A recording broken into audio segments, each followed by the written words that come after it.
Standing 56 feet tall above Birmingham, Alabama, the Vulcan statue is the city's symbol and depicts the Roman god of fire. How fitting, since Vulcan presides not far from Barber Motorsports Park, where the IZOD IndyCar's hottest driver, Willpower, goes for 3 wins in a row.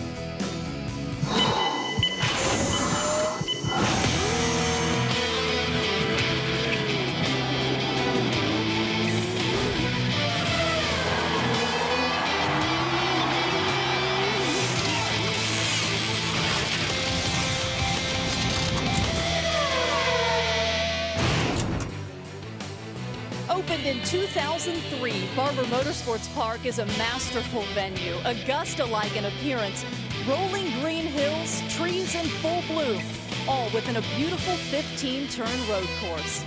The best seats here are in the grass along the many hills that line this course. Close to 50,000 fans are pulling up a blanket here today to see the stars of IndyCar. 3 drivers are tied for second in points. Justin Wilson, Ryan Hunter-Reay, and 2009 Series champion Dario Franchitti. The fans have lined up here at Barber to see if anyone can interrupt the superpowers of points leader, Willpower. Welcome to IndyCar Central here on Versus. Hi, I'm Wendy Thaxton, and thanks so much for joining us here this afternoon. I must say we have to start with some breaking news. No rain. Barely even a cloud in the sky. Can you believe it after the downpours we had in Brazil and St. Pete? Well, this is race 3 of the 2010 IZOD IndyCar Series season, and it's the 3rd on a road or street course as well. But this is actually the first time the series has come to Barber, although teams have tested here in the past. Aside from what a great venue Barber is, everyone is talking about Willpower. He sits on pole today. He won the first 2 races this season, but that didn't come without plenty of drama. The IZOD IndyCar Series begins. Oh, one in the air. Just carnage in turn number 1. Look at the weather. Briscoe's wide. Oh, he's in the tires. Briscoe missed the corner. Willpower will look to the inside of Hunter-Reay and try to get the lead, and he will. The Aussie is going to win the 2010 IZOD IndyCar Series season opener.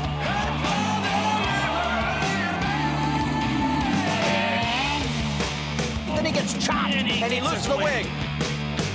Whoa! Look at Rahal trying to go underneath Di Silvestro, and then Ryan Hunter-Reay makes contact, and Di Silvestro goes around. You're being a bit greedy. Okay. And I just clipped the inside wall and 2 mistakes on my part. He will open the 2010 season with back-to-back victories, the Aussie Willpower.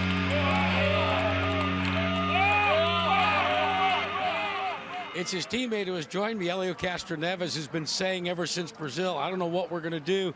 My partner's got the power. But let's get serious for a moment. In your mind, can you come up with any reasonable explanation for what's going on with that kid? Well, certainly he's adapted well. He feels confident. He has a, he showed a lot of talent last year. Roger gave him a chance for the full season. Look what's happened. The guy's ready. Yeah, so much for him bailing you out. Now all of a sudden you're chasing him. But let's talk about that for a moment. You're back in the saddle. You're chasing a championship. You've got a 500 to defend. But how about here at Barber? What do you think it's going to take for you to win? Well, he's been showing a lot of speeds, but again, it's difficult to pass in this place. Very hard, but his strategy, he might play not only for the guys in the front, but play for the guys in the back as well. So it's going to be an interesting race. You guys cannot leave the room at the beginning of the race because it's going to be very, very interesting. So well, let's see what happened. We feel confident. We have a good car today. Yeah, Robbie, I tried to find out what his strategy was going to be, and he said, nope, you're just going to have to watch like everybody else. Let's go to Robbie Floyd. I'm ready to check out Helio Castroneves. I'm also waiting to see how Conway does with a starting on the front row next to Willpower. When was the last time you started a race on the front row? It was back in 2008, actually, at Monaco, and we won from there. So, hopefully we can do the same today. That's a good feeling, isn't it? Yeah, definitely. We got a great chance today. The roll coats car is working really well, and all the guys at Dry Ryan Bowl will be doing a great job all weekend, and we just need to capitalize on what we have. There's no doubt. I think you've been one of the fastest cars in the road and street courses last year and this year, but What has changed for you in a mental aspect? Because it's not all about going fast. You have to learn how to, drive fast and smooth and such. Yeah, the main thing has just been let the race come to me.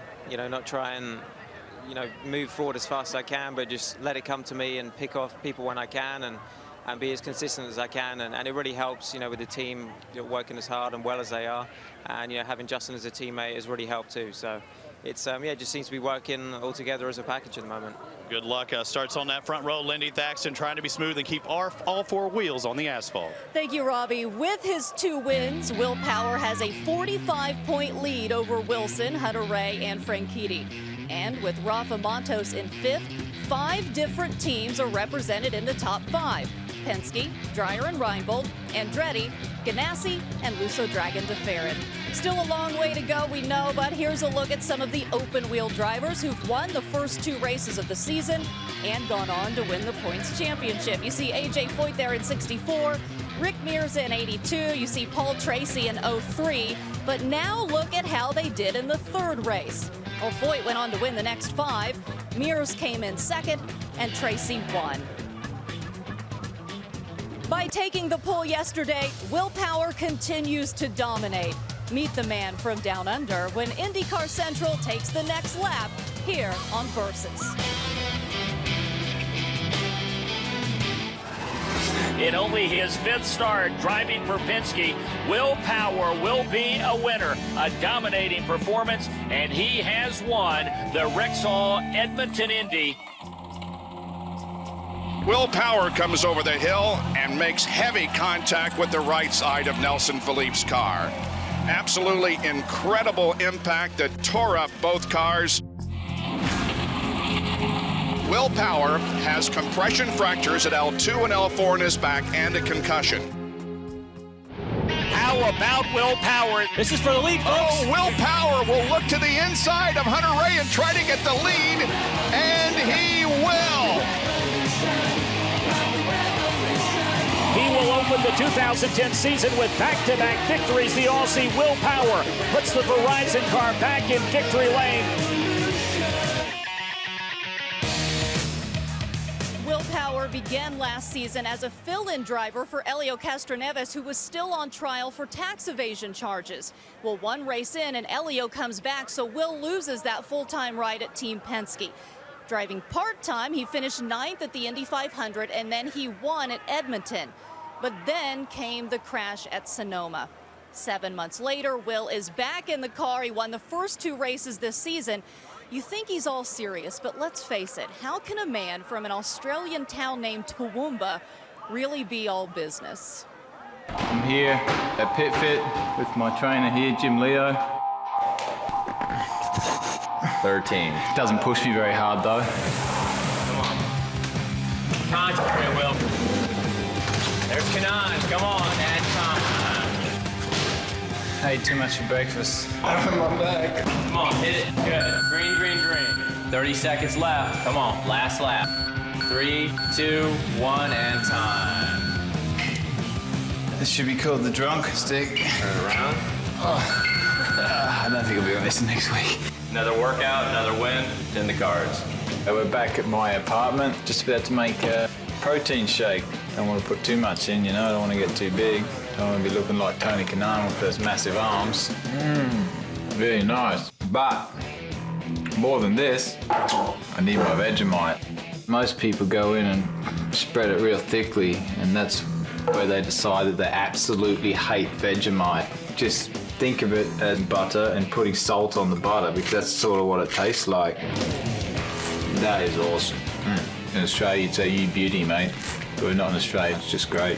When I first moved over, I had plenty of misunderstandings. Every time I went to a restaurant, I asked for water. They're like, what? Oh, water. Water. Barber. We say barber. We say rubbish, you say trash. Boots, the trunk. The trunk. Yeah, there's a lot of differences we don't even know. I'm surprised you guys even understand what I'm saying. My favourite part about Toowoomba, T-Bar we call it, is it's the tightest town in Queensland. I love to go riding there, heaps of hills, it's up a range, so it's very hilly. It's just a nice little town. My father raced back in the 70s and 80s and He got us all into it. We all, I've got 3 brothers. We all tried it, go-karting. I was the only one who sort of kept going and became very passionate about it and pursued it pretty hard. My oldest brother's an accountant. I guess he's the odd one out. He's not doing anything abnormal. My youngest brother, he's a stand-up comedian. He's in acting school at the moment. My next brother choreographs dance shows. He was a break dancer and he was in a breaking crew. Last year I was hanging out with an old friend of mine. He was a data engineer from KB and very good at the drums. I started playing with him and he started teaching me. The best drummers in the world have 4-way independence. I think it's relevant to racing because, when you're driving, you're using, all 4. You're upshifting, downshifting, you're turning both hands and you're using both feet. Who knows, maybe I'll end up playing in Metallica or something. End of a long day, been training hard. Come over to my good friend Alex's place to basically join the band. 1, 2, 3, 4.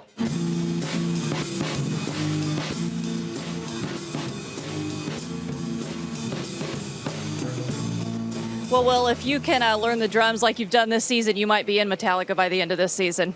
Yeah, that's right. I doubt it, though. Yeah, you're not too bad there. How do you explain how well you've done so far this season?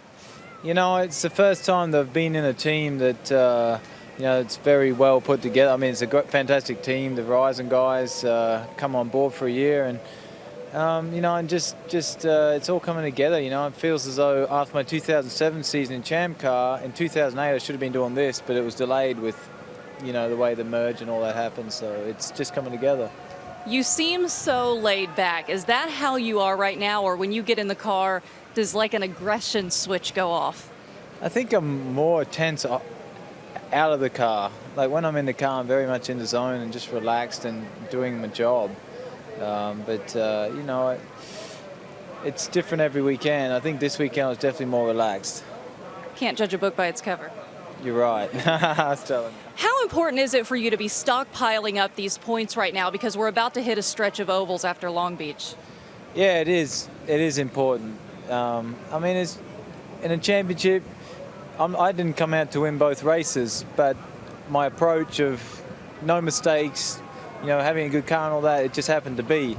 So, I know how the season can go. It's only 2 races. We're in the 3rd race of 17, so you just got to keep being consistent because so much can happen. Will, thanks for your time and good luck today. Thank you. And pole to podium really seems to be the formula for Will. In his 3, he had a 2nd at Long Beach and wins at Edmonton and St. Pete. Jack has Will's strategist, Clive Howell. Thanks, Lindy. And since 1979, this guy has been part of Team Penske, and now and again on an off basis, he has called the shots when Roger Penske hasn't been able to be around. But Clive, not since Paul Tracy was part of the operation did you do it week in and week out. How's the learning curve? Did you have to make some adjustments between then and now? It's like when you drive too fast, your absorption speed needs to come up again until things slow down a bit, like they talk about with football players and things like that. But, I've got a good group of guys here. We're a good team, cohesive, and everybody does a good job. And all I just the mouthpiece, take the information and pass it on. We've got a fast driver, and that makes it easy. Now, the crew says they're the ventriloquist, and you're simply the dummy. But I want to move to the other side, and that's the relationship that the team has to have with the chief engineer, and an engineer, by the way, that has some history with Will before he came to Team Penske. Yes, indeed. That's of course these guys.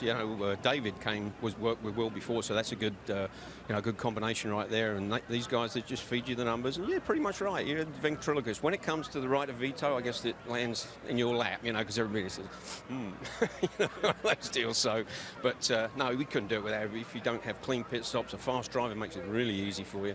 But today is different from Brazil and St. Petersburg. It's not raining. And it's going to be very difficult to pass here today. So track position is going to be everything. You're going to be seeing all guys do all kinds of different things here today. Pitting early, pitting in when you don't think they're going to. Track position, they might get out in front of the leader. We might get caught up in. So it's going to be a play it as you go. We can't fix a strategy now and say go.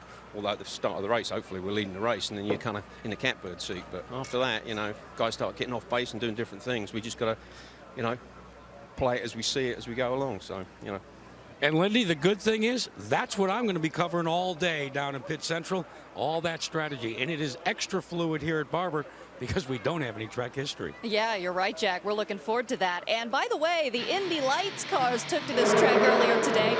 J.K. Vernet, who started on pole, was passed by Charlie Kimball. Well, it was determined that Kimball had jumped the start and had to hand that position back.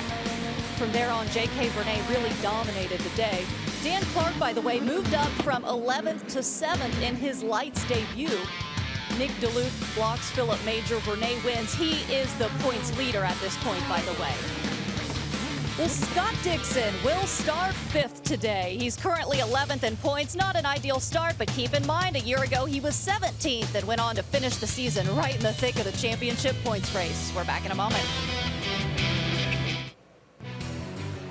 Located here at the track, the Barber Motorsports Museum features the world's largest collection of vintage motorcycles and Lotus race cars. And our host, Mr. George Barber, was gracious enough to give us a tour. We've got over 1,200 bikes, and I think we've got 46 Lotuses now. And I think some of the ones that are more dear to my heart are the ones that are the early models that were in the 60s that I raced against. John Surtees is a very, very dear friend of ours. Remember, too, he's the only man ever to win world titles on 2 wheels and 4. We found this car, it was brought to us, and we asked John to go verify if this was really the car. And he did, and he said, yes, there's no doubt about it, because he could see his hammer marks on the fuel tank where he beat the fuel tank out so his hips would fit in the car. So we're very proud to have it, and this is probably our crown jewel. Having IndyCar here is just absolutely fabulous. It'll bring people to this state and this city, and that's the objective of the museum, is to bring people here that normally would never come. It's put us on the map. People know about Barbers now that really didn't think too much about it in the past, and it's done a lot for us, and we hope we can do a lot for Indy as well. Lotus race cars will be prominently featured here at Barber in a little over a month when a brand new racing series makes its debut. And joining me now to talk about the Legends of Motorsports series is Bobby Rahal, and you are the series co-founder, so you say you really have no choice but to drive in it. Yeah, I've got to drive, but really it's all about the cars. I mean, these are not just Lotus cars, which will be great because of Mr. Barber's museum here, but our series really will highlight the great categories from our past: Can-Am Series, Historic Grand Prix, Formula 5000, IMSA GT, FIA GT. I mean, really I think the categories, and when we look back, those were really the stuff that got our heart stirring and really created the passion that we all feel today. So it should be a lot of fun. And so are you sending out invitations right now? We've got, well, we will be honoring Mario Andretti. Mario will be coming down here because, of course, he won his 1978 World Championship in a Lotus 79. That car, or one of the cars he drove, will probably be here. He'll be here. Of course, as I said, we'll have this Lotus race, which will feature all different types of Lotus race cars from over the years. And then we'll be sending out invitations to other drivers that drove some of these cars during their heyday. But for the most part, it's all about the cars, and it's really almost like a living museum, and it's going to be a lot of fun. Well, thank you, Bobby. And take a look at the schedule. You'll see that it starts in May, and it actually starts right here at Barber. And speaking of legendary names and the name Andretti, let's go down to Robbie Floyd. Thanks, Lindy. Marco Andretti not with the best start of his year, 23rd and 12th, but things are back on track. It's good to see a smile on your face. Yeah, thanks. No, I mean, we're having a lot more fun with it. That's all the difference in the world, really. But yeah, I mean, a little rough start, but I'm just trying to clear my name right now and try to prove that I still know how to drive these things. How much different is it having a 4-car team than a 1- and 2-car team? Because you're talking amongst each other quite a bit once you come off the track. Yeah, and even, especially when they're able to be quicker than me, then I can sit there and really overlay our, our data and our whole quick lap to see where I'm losing to them and try to work it out. But fortunately, we've been quick this weekend, so, setting up the car, too, has been going well, too. So that's really everything. We're trying to make it easier on the drivers right now. I don't think you're going to make it easier on the competition. Mike Conway starts just in front of you. Watch out for the Venom Energy Drink, Marco Andretti. Thank you, Robbie. And now we want to take a minute to salute this week's National Guard hometown hero, Staff Sergeant James T. Smith of Talladega, Alabama. Seen here signing autographs with National Guard driver Dan Weldon. He served in the military for more than 22 years. He's a veteran of Desert Shield, Desert Storm, and Iraqi Freedom. Staff Sergeant Smith credits the National Guard for helping him achieve his dream of becoming a law enforcement officer. From 2003 to 2010, he served as Chief Deputy of the Clay County Sheriff's Office in Ashland, Alabama, but he recently resigned to dedicate more time to the Alabama National Guard. Starting on the outside of row 3 is KB Racing's Takuma Sato. It's the best start for the former Formula One racer. IndyCar Central on Versus is back in just a moment.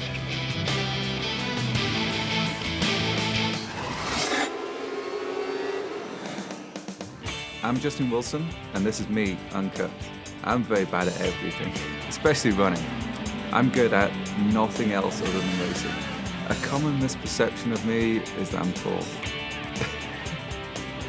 The most surprising thing that's ever happened to me was fitting in an open wheel car. You know me as a driver, but in real life, I guess I'm a parent. In a nutshell, my philosophy is to have no regrets.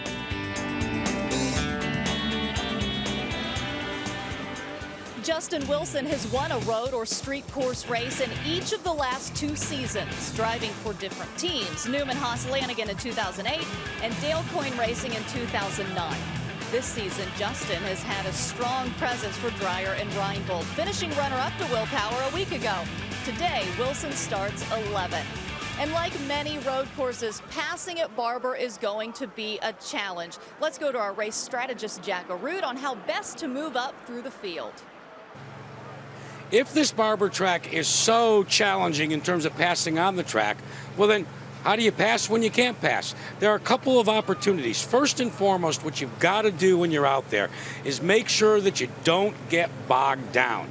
And what I'm talking about there is you don't want to be running a pace and come up on a bunch of cars that are running slower. So how can you resolve that? Well, your crew has got this little map here. I like to call it the track Pac-Man map. Your crew will be able to see who's directly in front of you, who's on the horizon in front of you, sometimes before you can see them. And then they'll have to make a determination. Do you back out of it, try to save some fuel, or do you go to the other technique? And that's to pit out of sequence. Now you come down on pit road, you're not racing the slower traffic, you're out of sequence in terms of your fuel economy, but it opens up the window as far as what you want to do. But the most important thing to think about is once you commit that way, what you've got to do is begin to put yourself in a position where you can short shift if you need to make better fuel mileage. You need to be able to consider maybe taking care of your tires, not driving as hard down into the corner.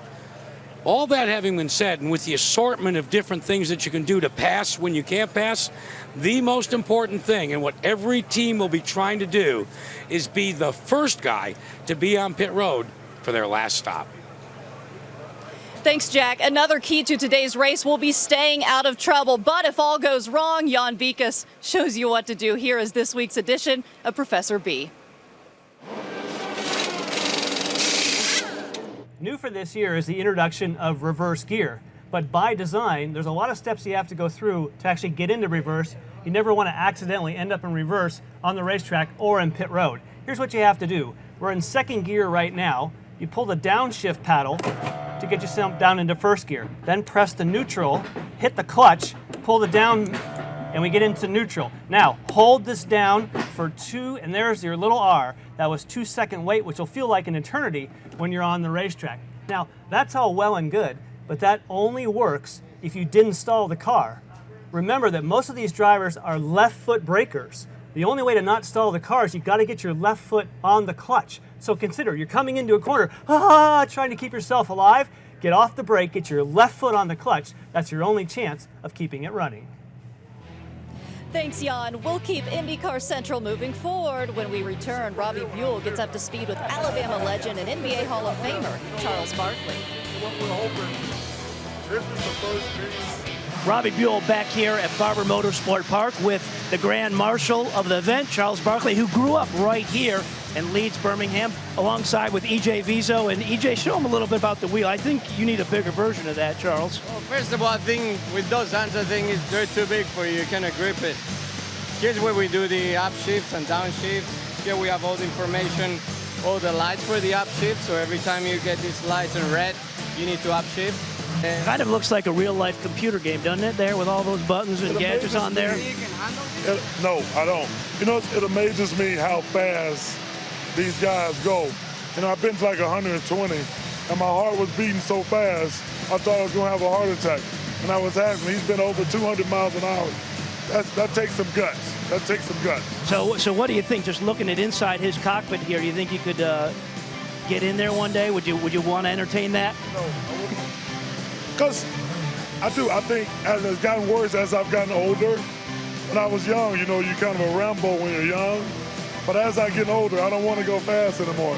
Why don't you guys fit him in the two-seater? Do you fit in that? There's a car with 2 seats. So that would be good for you to get a real feel of getting out here in the two-seater car. But let's just go over and look at your helmet, gloves, and just since we don't think that's an option to get in the car, go ahead, hold that fire suit up, Charles, and let's just see how that fits for you. I don't think it'll fit much. A little tight? Let me see if the helmet will fit. How about this? EJ, what about a glove? What can we do with a glove?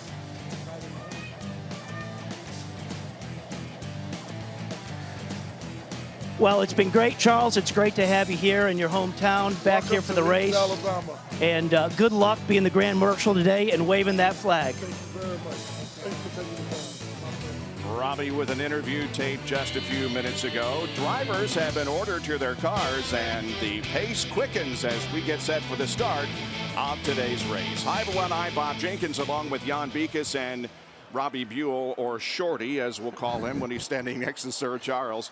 This is a brand new venue. We don't know how things are going to go, but Robbie says we need to keep in mind a guy that he brought us to know last year, Momentum, right? Always going back into that. But momentum is a key here. But you also have very long sweeping corners where the guys are going to be pulling 5Gs, so that's very physical. Physical leads to mental breakdown. In some of these higher speed corners, if you make any mistakes, you're going to lose your momentum and your speed, and that really can kill you out here.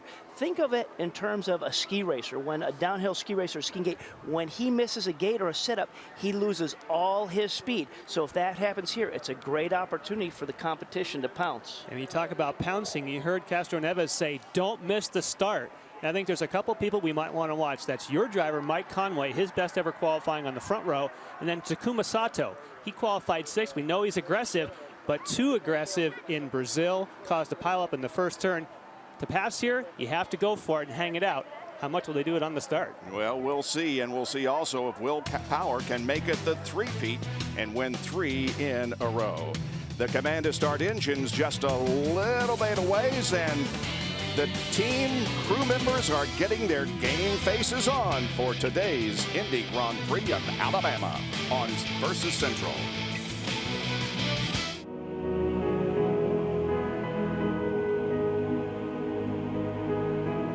The Augusta-like of American road courses, built in the sheer beauty of the Deep South. The vision, the passion of a Southern gentleman.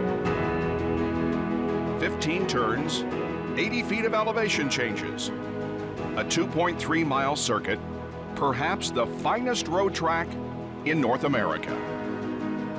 It's 2010. The inaugural IZOD IndyCar Series event is here. Willpower comes over the hill and makes heavy contact. Willpower has compression fractures and a concussion. Coming off a horrific crash in 2009 that could have ended his career, Willpower returns to the scene, and this season with a pair of back-to-back wins that have jump-started his comeback.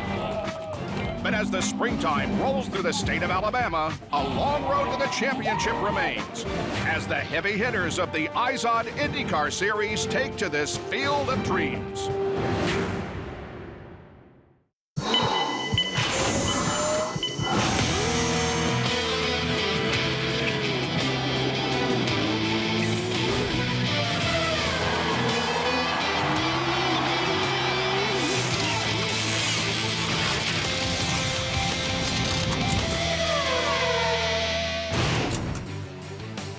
For the first time ever in the state of Alabama, the IZOD IndyCar Series is about to compete on the spectacular and well-manicured Barber Motorsports Park in the Indy Grand Prix of Alabama. 90 laps of racing, 207 miles. It's time for the command. Let's go trackside.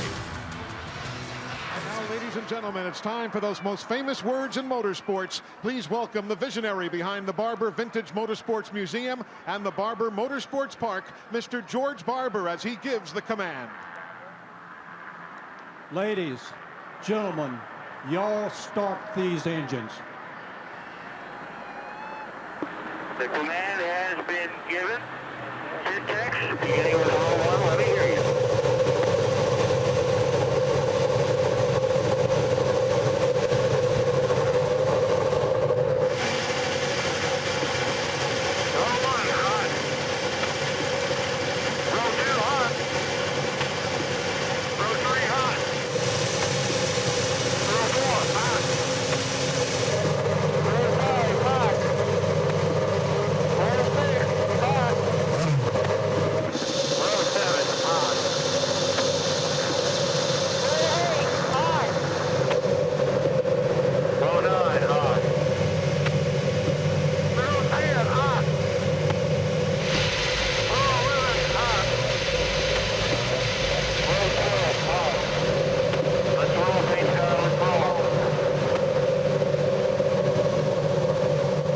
Just a spectacular facility on a spectacular day, and Jan has a look at the track itself. And from this overhead view, you can see how beautiful it is. It's a busy racetrack. You mentioned, Bob, 2.3 miles and 80 feet of elevation changes. You work your way up through 1, 2, 3, these complexes. But look at turn 5. That's highlighted because that is the place that there's going to be passing today. That's where you're aggressive. You're going to get it in there and try and get it done. Some really fast chicanes, 9 and 10. You're flying 165 into 11 up over the top of the hill. Just like Robbie Buell said, a physical, demanding racetrack. And our strategist, Jack Arute, is on station. Jack? About normally when we come to a racetrack, every team has got what we call the little book. In it is the history that they've done, setups, how many cautions, everything, the raw data that you need to develop a strategy. Well, that's not the case here at Barber Motorsports Park. This is the first race. It has gone so deep that let me take you back to warm-ups earlier today. Our pole sitter, Willpower, isn't even sure how the start's going to go. So what did he do on the final lap? He practiced. The key, Robbie, was to get the practice in anticipation of for real just moments from now. Thanks, Jack. Things have been great from a public relations standpoint for Dreyer and Reinbold. Elizabeth Cannon is in charge of both Justin Wilson, who sits second in points, and Mike Conway, who sits second on pole today. There she is right there, but she's also been nervous the first 2 races because her fiance has won the first 2 races, Willpower. So while she has to take care of her boys at Dreyer and Reinbold, she also has her eye on her man, Willpower. 3 peak pole qualifying sessions so far in 2010. Willpower has won 2 of them, and all 4 of his poles have been on road courses. He set the pace for today's race yesterday afternoon. Dario Franchitti has the other pole so far this year in Brazil. Here's the starting lineup. Mike Conway has his best IZOD IndyCar start alongside Willpower in row 1. Elio is with Marco in row 2. Marco's best start since Infineon last year. Scott Diction has 35 consecutive top 10 starts alongside the fastest of the 3 cars from KB Racing Technology. And that is Takuma Sato, who's done a great job to be in P6 today, but all 3 cars of KB are in the top 12. The defending series champion is inside row 4 with Tony Kanaan. 2 top 10 finishes this year. The 5th row, Briscoe, who drove from 19th to 3rd at St. Pete, and EJ Viso, who led a lap at St. Pete. The 6th row includes Wilson and Marias. And Justin Wilson is the highest qualifier. You see them come through here on red sidewall tires. Justin Wilson, the first one today to go with the black sidewall Firestones. And as you look at the rest of the starting field, regardless of who wins today's race, Willpower will retain his points lead. He has that much of a cushion after the first 2 events of the year. Danica Patrick has the 19th starting spot for today's run. Vitor Meira starting his 100th IZOD IndyCar Series event. And we have one more newcomer to the series. Belgium driver Bertrand Baguette, driving for Conquest Racing, will start in last. Onboard cameras will be carried today by Dan Weldon in the National Guard Panther racing machine. Alex Tagliani starts 21st. He finished 6th 2 weeks ago. Ryan Hunter-Reay has the outside Semitro starting spot. He was 2nd in Brazil and 11th at St. Petersburg. Tony Kanaan is the 2004 Series champion. Scott Diction is looking for better results after an 18th place finish in St. Petersburg. And of course, Willpower going for 3 in a row and a 45-point lead in the point series. They, of course, had their choice of starting on the blacks or the reds. And there is the breakdown. 6 blacks, 6 sets of blacks, and 3 sets of alternate reds. We're not going to use the group rain tires this weekend, thank goodness. That is certainly a great change, but look, there's no question the front of the field likes those softer, more grip alternate tires. We'll have to see if that strategy for Wilson pays. Great lineup coming to the start. 2 by 2 all the way back. Off of corner number 15. They come to the line. Charles Barkley is ready. And here's the green flag presented by Apex Brazil. Experience our energy. The turn 1 power has command. You can see how Conway just tucked in behind him, and everyone is clean through 1. They go through here 2 by 2 in the back part of the field. Simona Di Silvestro is running alongside Graham Rahal in the back. But up front, it's a train down to 5.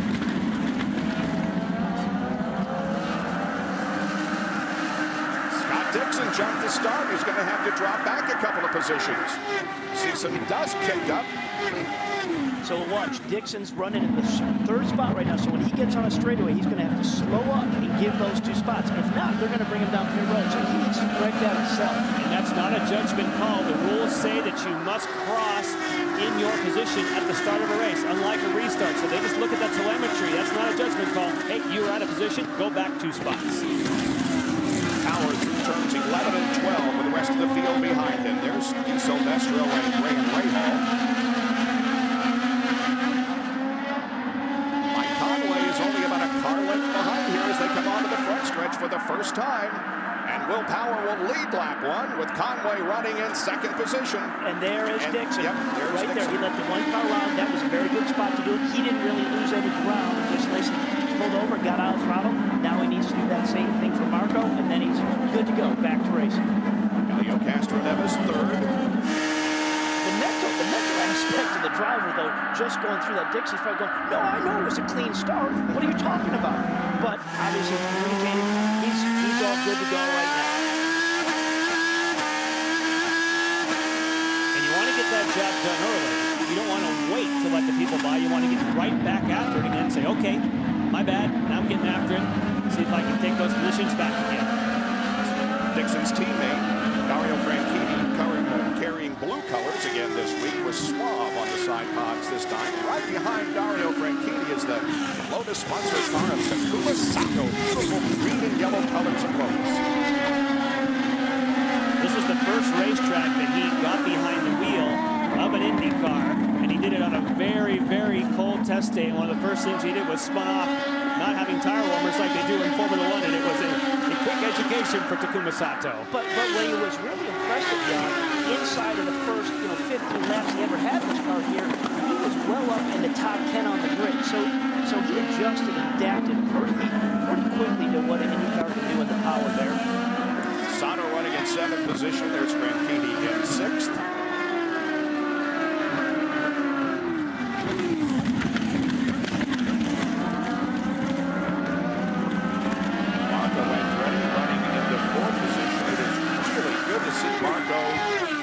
Up front once again. He was in the early stages at St. Petersburg. This is Ryan Hunter-Reay on board for turn 7. And we have really had some fantastic on-board shots from Ryan as we've been leading up to the race here, because he has been doing everything he can in that cockpit to go as fast as possible. And that means he's been working that wheel. The history and the balance in the race car, so you see a little left, right, and he's always saving that race car. Hopefully it's calmed down a little bit here for the 9th lap when he's running on this place. something new for you, a pointer showing in this case EJ Visa up ahead. And if you're getting used to identifying cars by helmet colors, you'll have to retrain yourself for Viso. He likes to repaint his helmet, certainly the same paint scheme and number 8 on the car, but we used to always say green helmet, that's Viso. No, he's repainted it, so be careful on that one. Tony Kanaan runs in 8th position. Big elevation right there coming up off of turn 4, across that rise. You can't see what's on the other side, but you're coming across there committed, hard on the gas. Jack? Hey guys, as you watched the 7-Eleven car of Tony Kanaan, keep in mind that there are 20 overtake opportunities on these Honda engines. For Tony Kanaan, he's already used one of them. Now the duration is about 12 seconds, and there's a reset of about 10 seconds. But Kanaan, trying to work his way masterfully through the traffic, has already used one, as has Marco Andretti, and as has Justin Wilson. 3 of 90 laps have been completed here, with the lead being held right now by Willpower with about a 7/10 of a second advantage on Mike Conway. Elio Castroneves is 3rd, Marco Andretti 4th, Scott Diction is 5th in the Indy Grand Prix of Alabama. Willpower has now led in his last 5 starts. He has a 1.3-second advantage on 2nd place Mike Conway. There's 2nd place Conway. 3rd place Elio Castroneves. Then Marco Andretti. And then we see Scott Diction, who is back in 5th spot. Now remember, at the very start of the race, he was charged with gaining some positions, and he had to give up 2. Here he is coming off of corner number 15. Sure enough, when he crossed the line, that was P4, and that shows up on that timeline. And you can see going up the hill there, you may have caught Justin Wilson. You now know that he used his overtake button on the start and picked up 2 positions, not 1 on those black sidewall Firestones. But really, when you go back and look at that, he made the pass on Elio, you know, going into 1. And then where that timeline is, because it's, as you said, it's all done electronically, I'm not sure he was ahead of Elio and how it does trip it. So that may have been a little bit of a, you know, a gray area call from the stewards. Dario Franchitti is about 7 seconds in 6th position.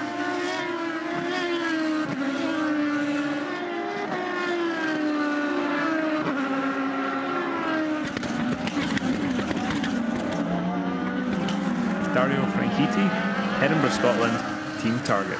Colin McRae said it best. You're here for a good time, not for a long time. He says he has on the back of his helmet as well, Colin McRae. It's good words to live by. Perfect saying for the back of the helmet. That turn 7 that he just went through is a real tight right-hander, and you are going downhill. It seems to me like it's very much like the corkscrew of Bermuda Sega. Maybe not that dramatic, but it's a similar type of corner. Yeah, and they're slowing down to that right-hander there. It's probably about 60 miles an hour. But when they come off that corner, they are full on the power all the way through 9, 10 until they get to a turn 11. So it really is a crucial corner how they come off. Willpower leads. There he is. Mike Conway's hanging right in there. He's a little more than a second behind, but keeping him inside at least.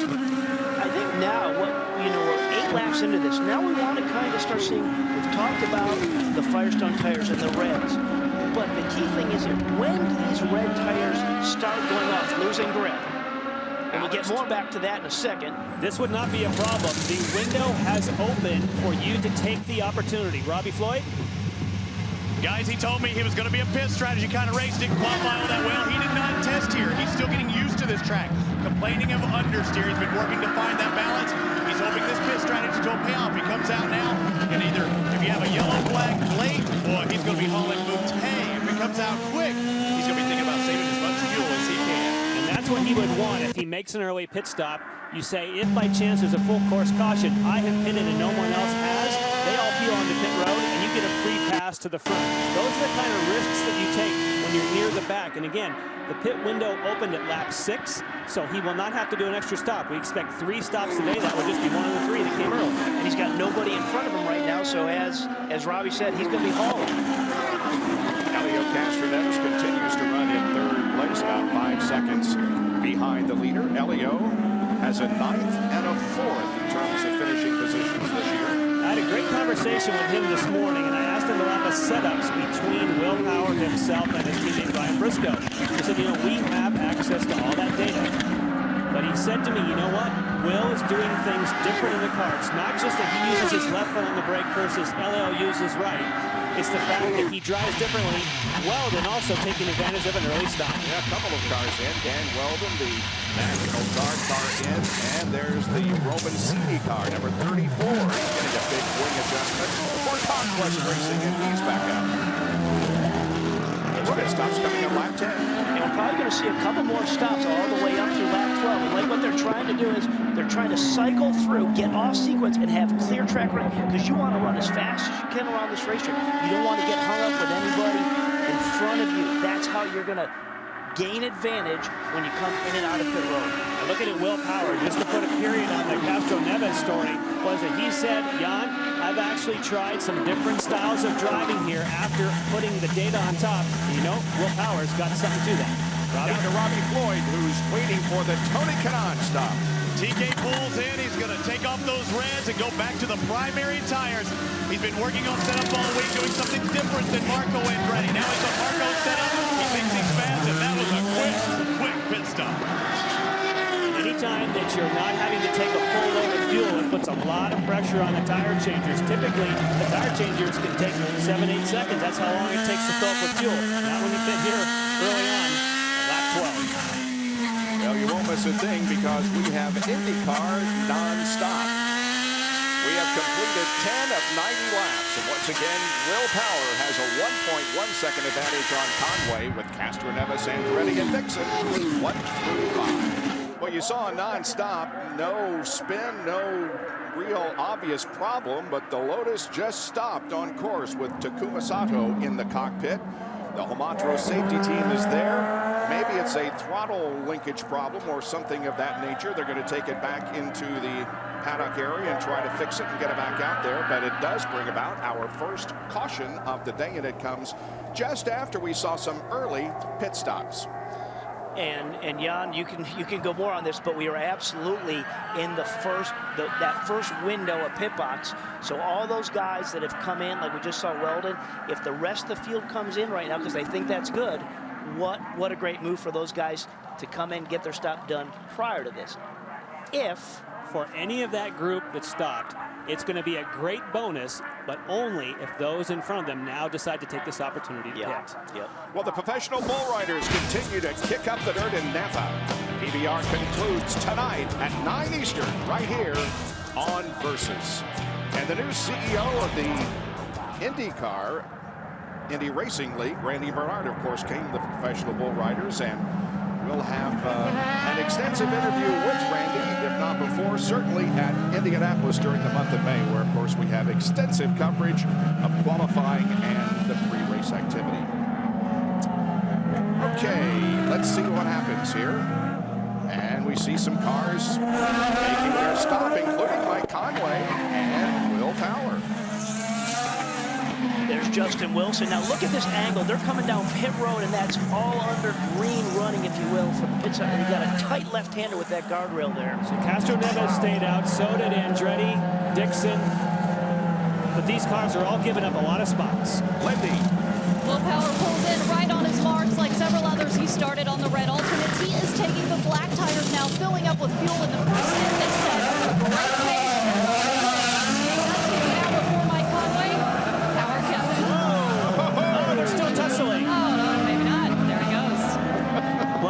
We need to get back to that line. We need to see where the pit outline was with regards to where Conway was and Power, and then that will determine that.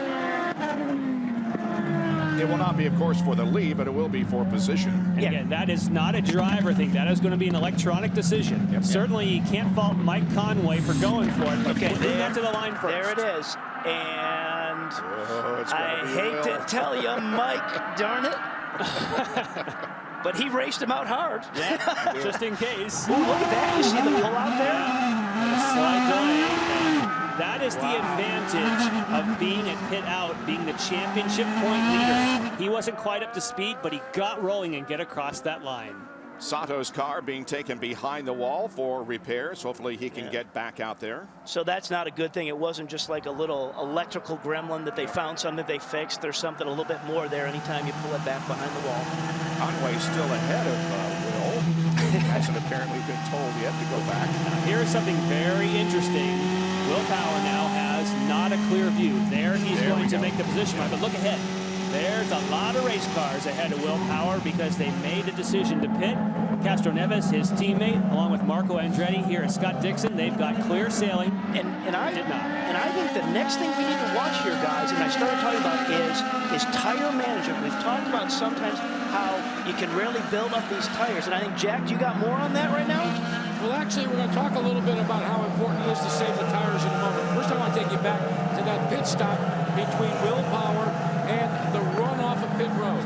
When you take a look at the pit stop, you notice he's got the #1 stall. It's 40 feet in length, but it's very, very narrow. Now here comes Conway. Conway is in the high-speed lane. He's at 50 miles an hour. So how did Willpower get by him? It was real simple.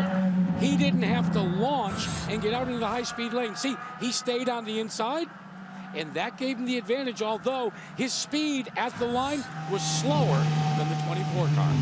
Willpower drops back to 14th position. Conway is now 15th. The leader of the race will be Helio Castroneves with Marco Andretti second. At the top of your screen, you see the rundown with Diction, Franchitti, and now Simona Di Silvestro shows up in the top 5. Well, so what I was starting to say prior to that is Helio has been out now on the red tires. You know, he's done about 12 hot laps on them. Is there going to be any fall off of those tires? And that, again, remember, that's part of the design that is here with Firestone. These red sidewalls are a softer compound. It's faster, but they don't have the durability. So with not having that durability, they kind of fall off a little bit sooner in terms of their life. Are we going to see that? Well, Robbie, I talked to Tim Cindric about that before the start of the race, and they both felt, he and Helio, that it's worth the gamble at this point. Track position versus the fall off. They said until we get to the first third of the race completed, it's worth staying out in the reds if you can gain some spots. About to go back to green. Indeed we are. They come down into turn number 15. Onto the straightaway. The Apex Brazil green flag comes out once again for our first restart of the day. Down into turn number 1 to go. Quite an elevation change there from the start-finish line down to turn 1, and then they come uphill just a bit. And look at Marco putting the pressure on Helio. And we saw how aggressive Marco was at the beginning of St. Pete. He's going to set him up. It's a great passing zone.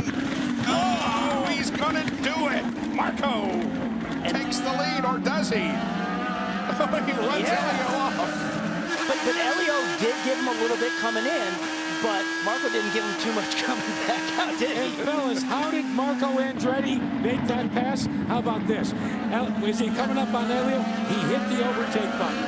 Helio Castroneves saw it in his mirror. Helio hit the overtake button. He waited for it to reset.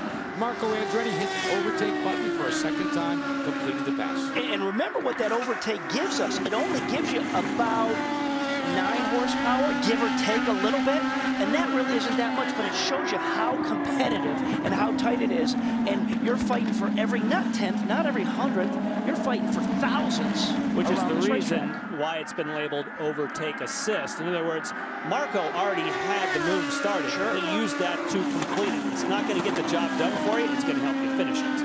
And it worked. Indeed. Down to Robbie Floyd. Mike Hall makes the decisions for Scott Diction. Your thoughts are to stay out. I guess the Reds aren't falling off like some people thought they may. Well, they were better. Maybe it's just because it's just the first run on the tires, but the tires are holding up okay at the moment. And you know what? We weren't even into the window yet. So with a little bit of yellow, it could be. I don't want to lead anybody on. It could be a 2-stop race if everything fell right. But we'd rather be at the front running clean laps, and this is the best way to do it. You saw it with aggressiveness. You can make passes out there. Is the thought to be aggressive, or just kind of bide your time right now up front and don't make any mistakes? Well, you don't win the race at the beginning. You win the race at the end. We'd rather be aggressive toward the 90th lap than the 10th lap. And checker flag goes to that last lap, guys. Mike Hall still smiles right now, and both drivers for the Target Chip Ganassi crew up near the front. And Robbie, when he says they weren't in the window with kind of a little bit of a smirk, you're not in a 2-stop window. You were definitely in a 3-stop window. And you heard him mention, well, you know, with some yellow, if you had quite a bit of yellow, it's possible it could be a 2-stop race, but that would be one heck of a stretch. That could be just the mental aspect of the game we love. That's posturing. I'm just going to say that. But we all know it's a stretch. But Diction is as good as anybody at saving fuel and being smart. I mean, you know, he does what he has to do when he needs to do it, whether it's making fuel or not. He knows how to do it. We're back here in the pack where Willpower and Mike Conway came out after the pit stops. They're still running 13th and 14th. Bob, here's the conundrum that Willpower finds himself on, and we better watch this very closely. His crew has told him, look, if you can pass, go ahead and pass. But if it's too difficult, then what we want you to do is just ride and start saving fuel. As he's starting to come with Conway, I think both of them were able to pass, so I think the fuel deal is out the window. All right. Mario Romancini leading that little pack there with Ryan Briscoe right behind him. So, Jack, this is Robbie. You're there to save fuel or to pass? What he said? Basically, what he said is he wanted Will to test it out. If you can get by traffic, then go ahead. But remember what I talked about? You don't want to get bottled up. Yeah. If it's too hard to pass, then let's drop back. Let's just save fuel, and we'll wait to fight a little bit later in the race. They found that they were able, at least thus far, to get through some of that traffic, so they're not worried about the fuel. Yeah, gotcha. Thank you.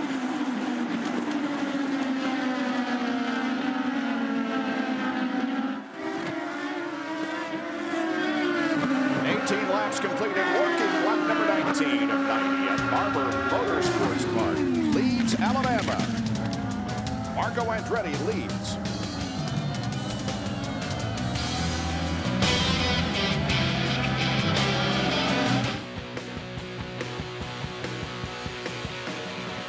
Y'all start these engines.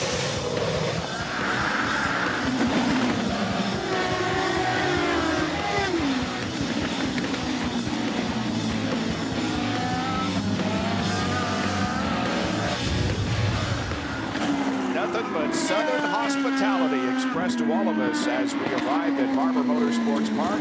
The race is on, and Marco Andretti leads Elio Castroneves by about 2 seconds with 20 laps of 90 completed.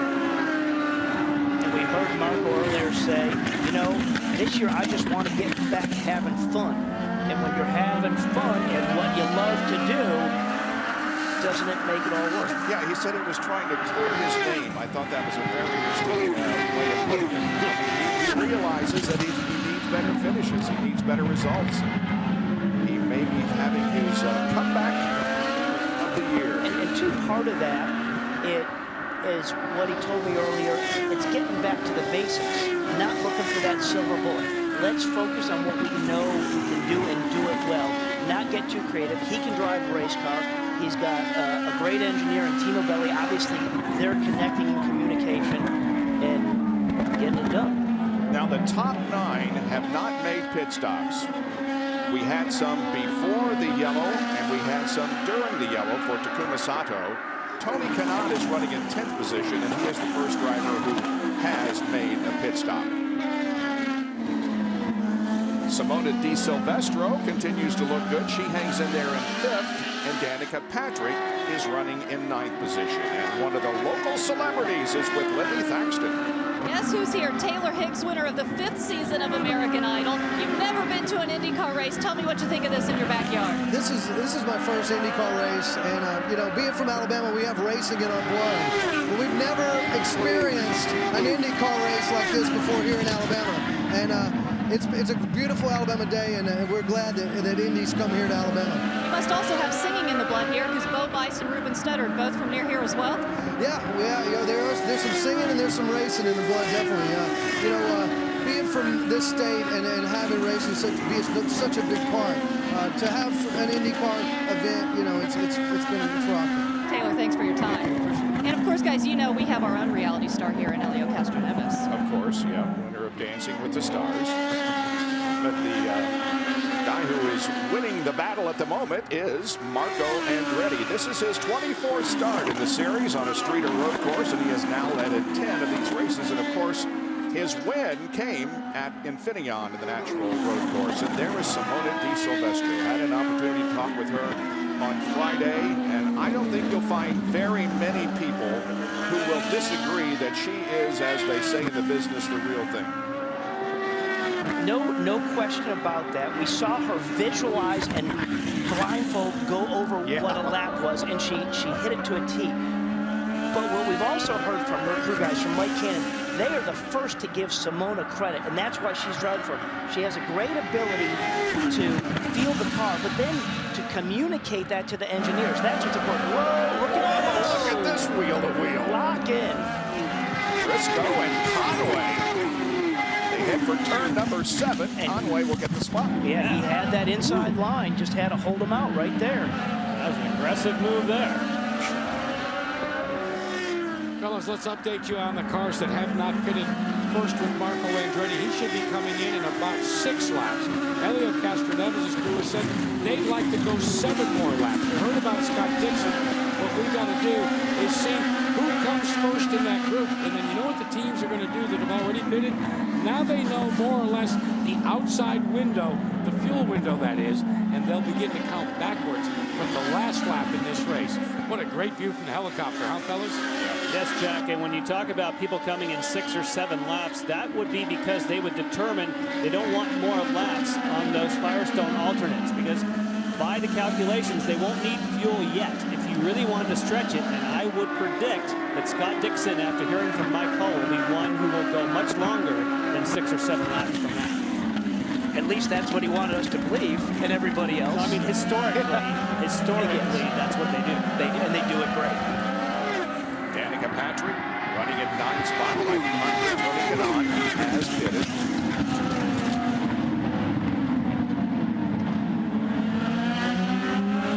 Meanwhile, Marco continues to lead, and his advantage over second place Helio Castroneves is just about 1 second.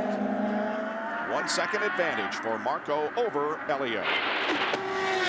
Now, we talked a bit earlier about the start and stop because we had those early pit stops. He did have the opportunity to overlay his driving data on top of Willpower's and determine it wasn't just car setup, that Will was physically doing things around this racetrack that he had never tried. And he said that I had to go out there and do things that didn't feel like it's what I should do. After all these years of driving, he said, you know what? Will was right. I had to drop my comfort zone and try stuff, and Will is just doing extra special stuff in his car. Helio Castroneves, São Paulo, Brazil, Team Penske.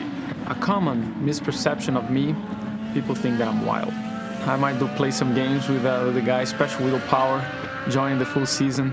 So you gotta give a guy, the rookie guy, you know, a little. Now I'm the veteran, so I'm sure we're gonna have a lot of fun. Mr. Wild, Helio Castroneves, second to Marco Andretti. Diction is third, followed by Franchitti and Di Silvestro. Stay with us for more on Versus.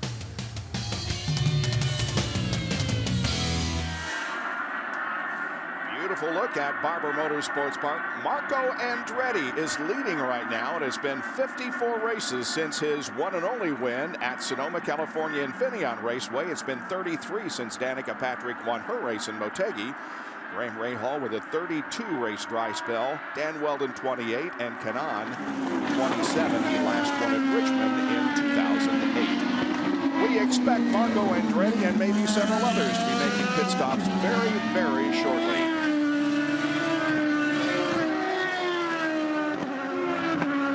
Tony Kanaan has already made his pit stop. Remember, up ahead is Danica Patrick. On the front stretch, watch the speed here, up to 154. And looking ahead, as we're looking to that, Danica has not made the stop. So when we're riding on board with TK here, if everybody in front there did come in for that pit stop, again, Diction is the guy we got the question mark on. Our guy right here, TK, would take over the lead of the race.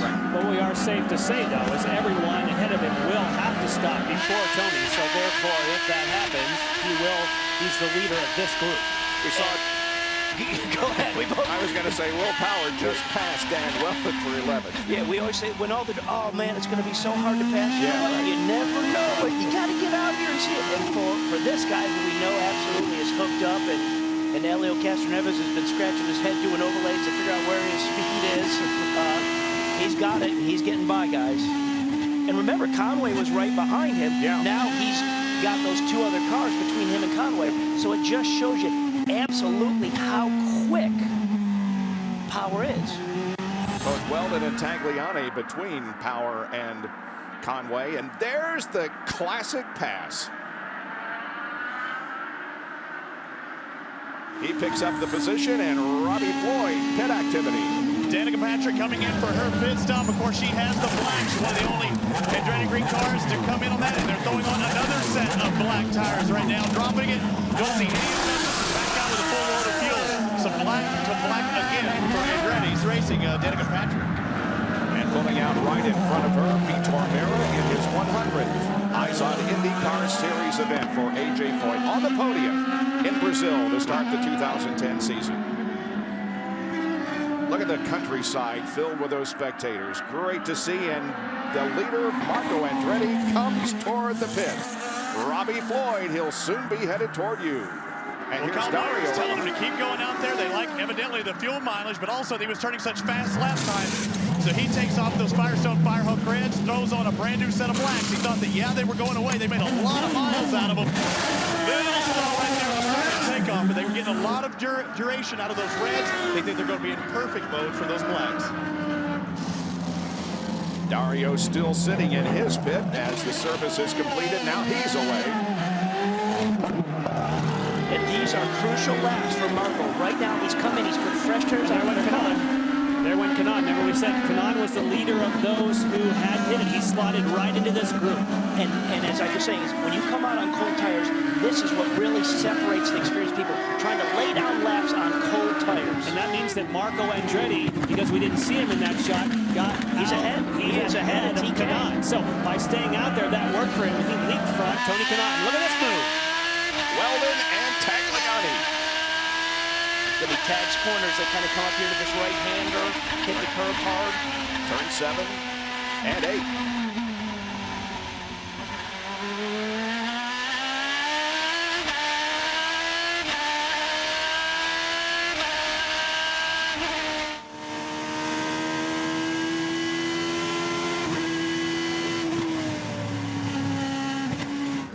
Well, Scott Diction evidently making great fuel mileage. 30, lap 30s when he comes down. They make sure they got a full load of fuel in the Firestone Firehawks blacks. No adjustments for Diction. He's making fuel, and I think they're happy with that. As Ricky Davis thumbs up. Good stop for Scott Diction. But just flashing by, that was Andretti flashing by. Simona De Silvestro finishing her service, but of course the person who is not pitted, who should be in next time around, is Castroneves, who has the lead now.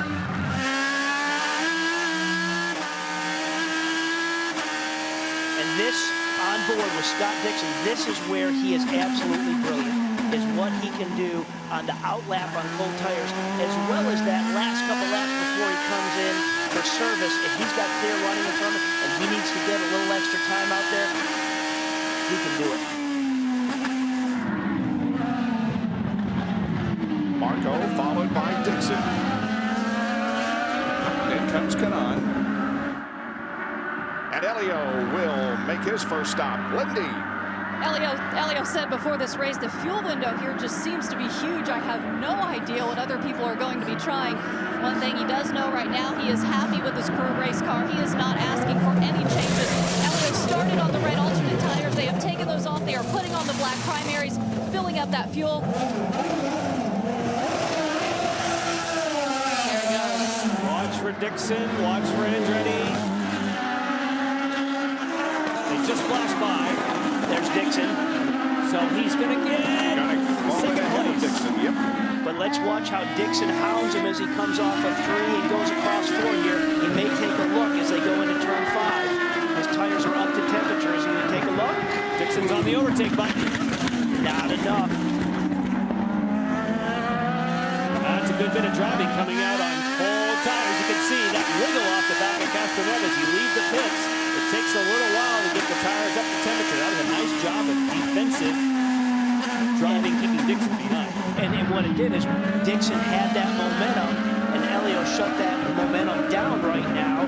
And really, that was his opportunity to get past. Now he's just going to have to try and fill his mirrors and get Elio into a mistake, and he's going to get by.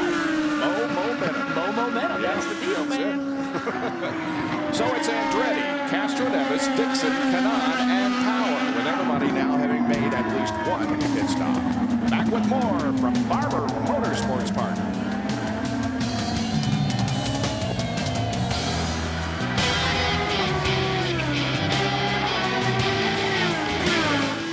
Finally, a sports show that talks with you and not at you. The Daily Line. Our host will cover the day's hottest topics and invite you to join the conversation live by calling in, texting, emailing, or tweeting. The Daily Line, weeknights at 6, live only on Versus. And on Versus on this beautiful Sunday afternoon, it's the Eyes on IndyCar Series, and we've already had our first series of pit stops. And if you look at the outlaps there, look who was the quickest, Marco Andretti. You know, I was giving good praise to Scott Diction that he's masterful at it. But remember, Diction on his outlap was held up a little bit by Elio. So maybe that could have been faster. But that 3/10, that's a big number in gaining position the way we cycle in and out of pit road under green conditions. And Jackaroo, we're dealing with a rather narrow pit lane down there. Indeed we are, Bob. In fact, while the pit stalls are 40 feet wide, it's only narrower.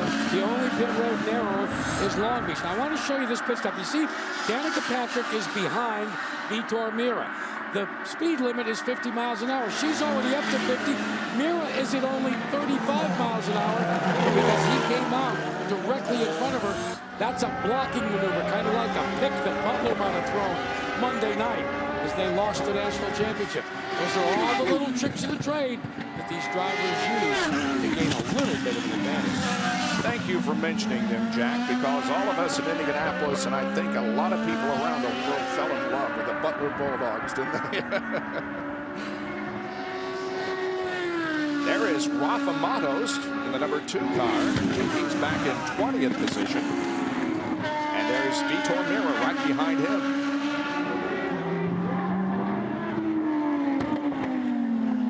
AJ Foyt Racing for Vitor Meira and the Lusso Dragon DeFerrin Motorsports entry from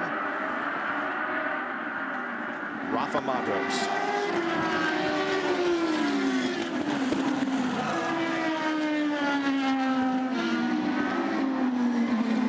Let's go to Robbie Floyd. Marco Andretti qualifies for it, making the most of his day. Kyle Moyer, it looks like you're making good fuel, but also he is extremely fast. What's the strategy now? Well, I mean, we need help if we're going to do it on 2 stops. But right now, everybody on the track's sitting on 2 stops. Good thing is we're leading with that strategy. So, you know, we're running as hard as we can, and we've got the car to do that. You know, so as long as we keep them up front in open air, I think we can nail some people. But, you know, we don't need any yellows. Marco said it would be the adjustments that would make the difference today. What adjustments have you made talking to him? Well, with the reds, we were about right. Now on the blacks, we're a little neutral, but I think the fronts will wear off, and then it'll come balanced again. Things set up a little bit better for Lady Thaxton's with Tim Sindrick and Team Penske. Tim Sindrick, Elio's strategist. I know you just told Elio to settle in and try to make some fuel mileage. What's your plan here? Right now, we're obviously trying to make a 2-stop race out of this, and Elio's done a great job saving fuel at this point in time, but it all depends on when the yellows fall. You know, if we can run this stint and stay our green strategy here, we'll be good on a 2-stop race, and he'll be in the driver's seat. We just have to see how the yellows fall. If it stays green, how long do you plan to make it? We can do it in about 30 more laps. Yeah, well, Tim. 30 from when we stop. Thank you, Tim. Jack? Remember, Lindy, Elio Castroneves was the last of those guys to stop. So he has a little bit more pad when it comes to choosing that 2-stop strategy.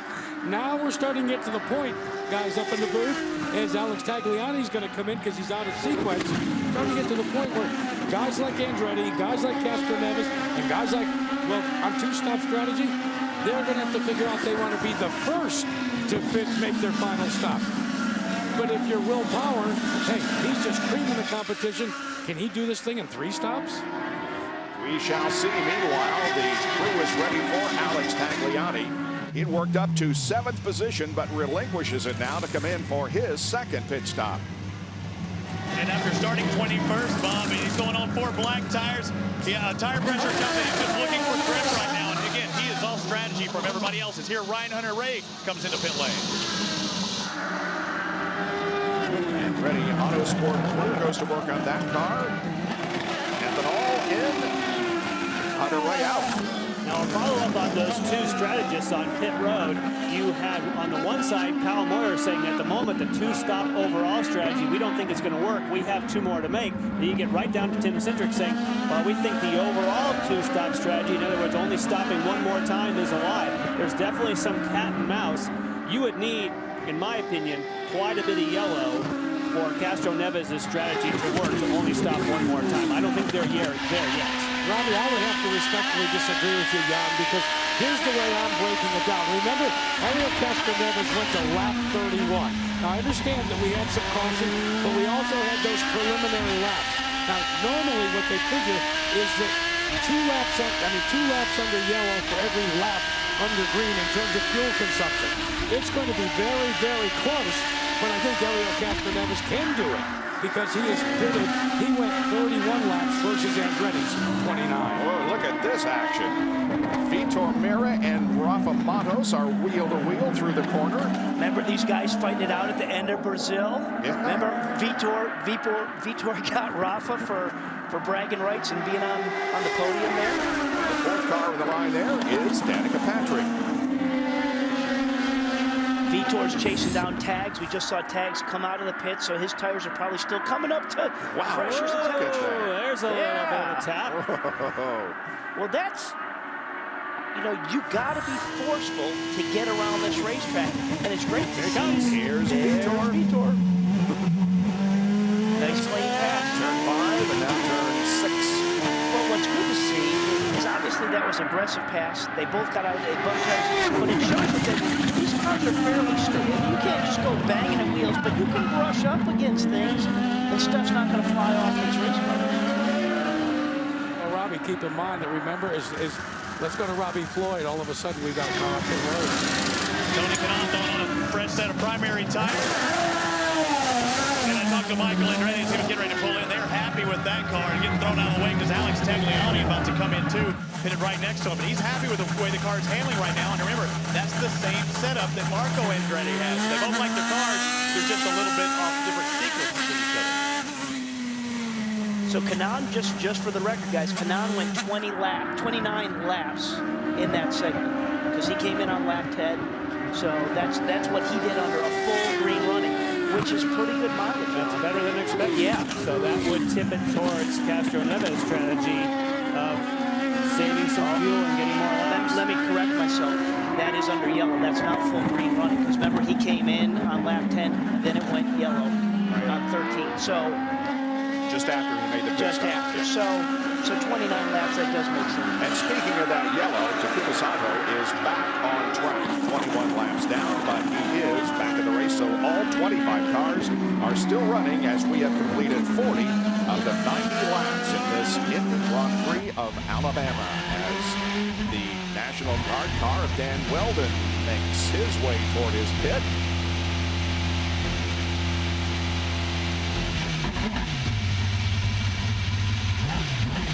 See if this pit stop goes smoothly. Putting on the blacks. And Weldon is underway. Good stop, 7 seconds.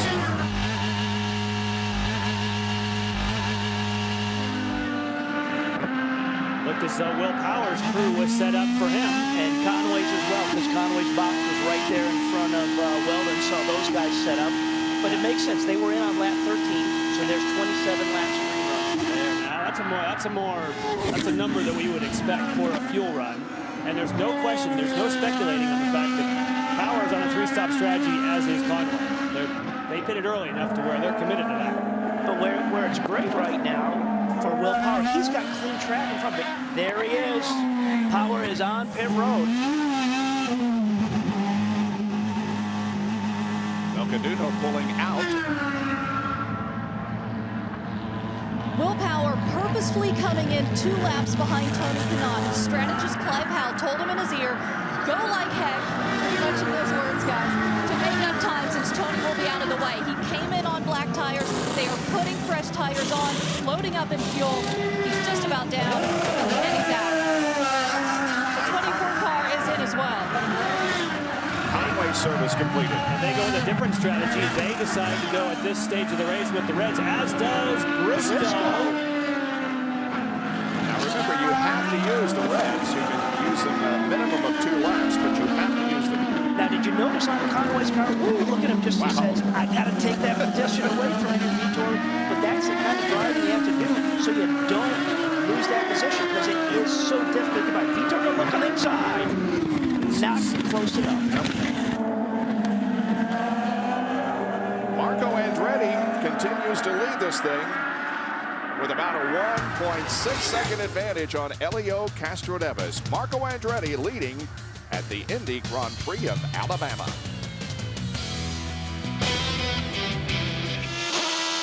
Welcome back to Barber Motorsports Park in Birmingham, or as Charles Barkley wants us to say, Leeds, Alabama. We're on board with number 37, Ryan Hunter-Reay, who's running 17th. That, of course, is Danica just ahead. And we've seen some great battles back in the field. It was Rafa Matos earlier. That was what you said, 20th spot. And even when you're back, which doesn't sound like you're in it, there's some really hard driving going on. Well, because you just never know where it's going to cycle through at the end of this, through pit stops and all that. But as tight and as competitive, you can't hold back at any time. EJ Viso is right behind Ryan Hunter-Reay. And he closed fast. So Hunter-Reay is able to keep his speed up. And EJ Viso says, I have you in my sights.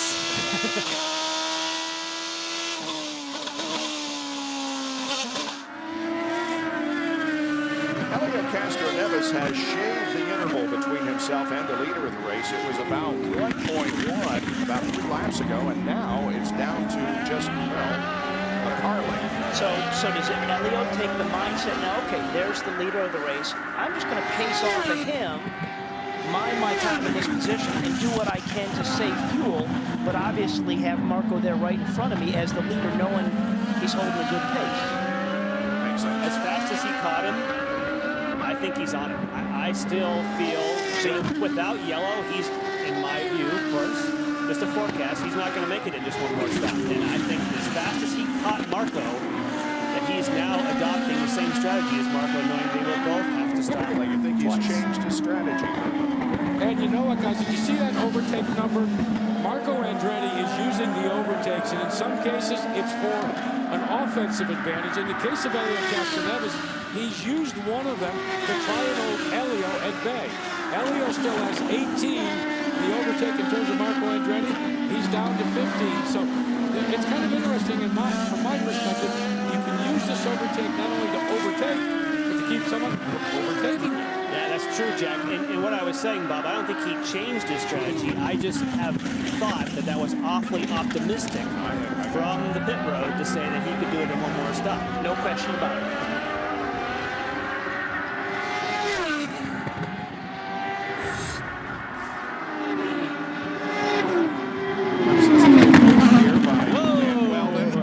That's a do-no sandwich there.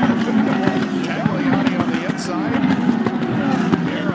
Weldon on the outside, and along comes Rafa Matos also. You don't see somebody take a left-hand corner by passing on the right-hand side of another competitor too often like that.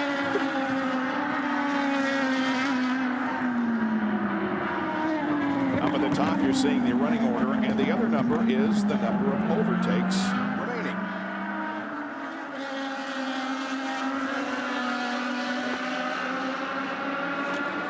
And we have reached the halfway point of this event. So this is really a good visual of these long sweeping corners. Look at this, 2 and 3. They're in the corner. They're in the corner. This is where you're pulling these high G's, and it really is a physical racetrack.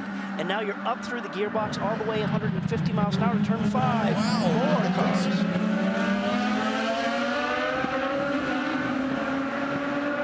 Let's watch this group of competitors. Here's Graham Rahal. Oh, Nicky Muto gets off. Keep it straight. Keep it straight. No problem. And that Sato that we saw behind Graham Rahal in that yellow car, he's rejoined. Right. So they fixed that problem. Unfortunately, 22 laps down, but you can learn a lot. Yeah. Did you guys see EJ come up to the back of Danica there? Yeah. You know, as you mentioned earlier, Jan, I mean, he's trying to force it. He just wants one little hiccup there so it opens the door for him to get by. 2 of the 3 KV cars running nose to tail. Viso and Marias, 18th and 19th. Here is the replay once again. He went to turn in and he missed the apex by 3 feet. Yeah. and mind you how simple and safe that all looks. That's flat out 4th gear. There. So a little bug say, you pass me, I'll come back at you. Pass, repass there. That was nice. But what we just saw him, to come back to that, we just saw him kind of ease it off the track and come back on, and he missed his point. That's in 4th gear at about 125 miles an hour. I mean, that little fast switchback in 910. Just you lose perspective when we're just sitting here watching that, how fast it's all happening. There are the 3 cars from KB Racing Technology, 18th, 19th, and Takuma Sato back on track, running in 25th spot. Danica in that battle has been a favorite of the overtake button. She only has 7 left. She's been pow, pow, pow. She's getting after it in this group.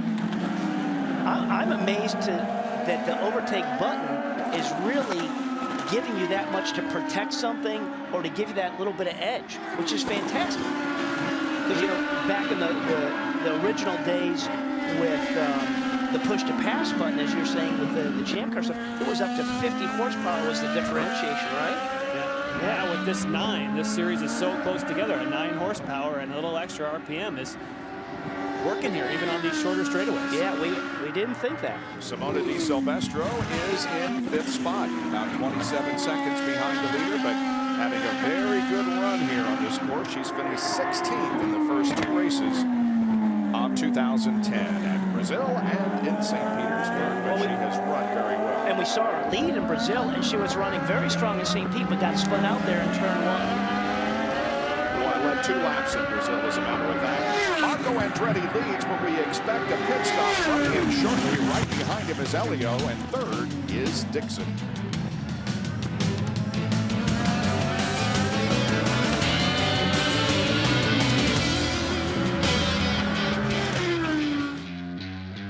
George Barber, the owner of Barber Motorsports Park, has given us a great racetrack, and he's also given us some very unusual sculptures around the course. There's the man drowning in the wheel, but the fans have turned out in large numbers for this inaugural event here at Barber Motorsports Park, one that I hope we will return to time and time again. All right, let's check on some of our up front people. Here's Willpower, who is currently in 6th position, and he has the eyes-on fastest lap of the race to this point. You also notice the stat there, 60% or 66% of the lap is over 1G. Now, the definition of 1G would be if you had a hot street car with great tires, you might be able to get 1G on a skid pad. 66% of this lap, you're over 1G, whether cornering, braking, through the seat, through a compression. That is a lot of force. And right in through here is one of the places where the combination of G's is over 5. Right here, through the seat and to the side, 3 places on the racetrack you pull over 5 G's.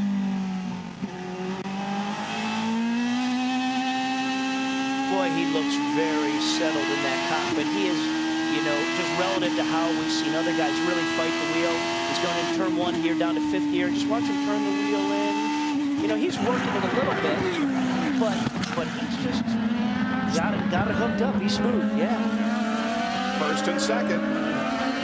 Close together on the track, Marco and Elio. So we haven't seen Elio try to go by him. No.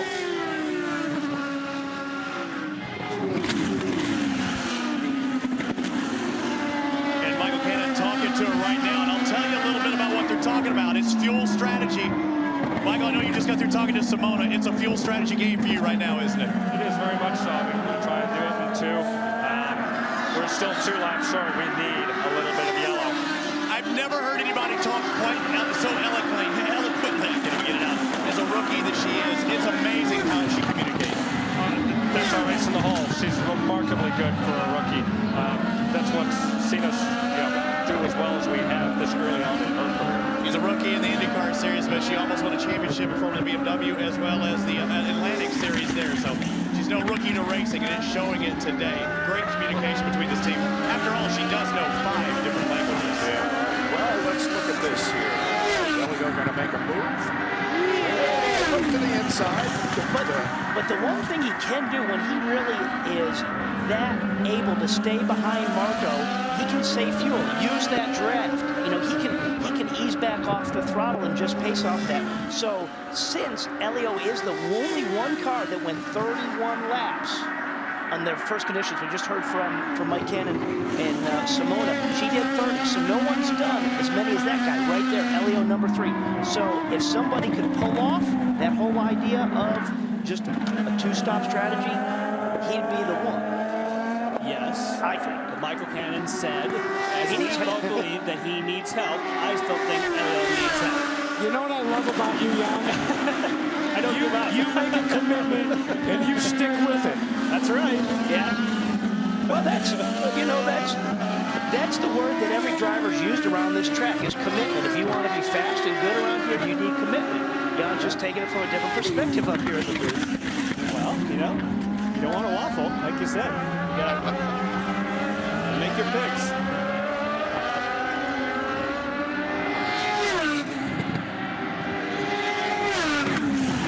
Right now, Marco knows Elio's back there, but he also knows that Elio's not going to do anything stupid and do a dive bomb pass. If Elio's going to do something, he's going to do it clean, or Marco's going to really sense that Marco's made a mistake, and he'll say, oh, I messed that up. I better just give that to Elio, and I'll get back behind him. So nothing crazy is going to happen between these guys. Right now, they know there's still plenty of racing left.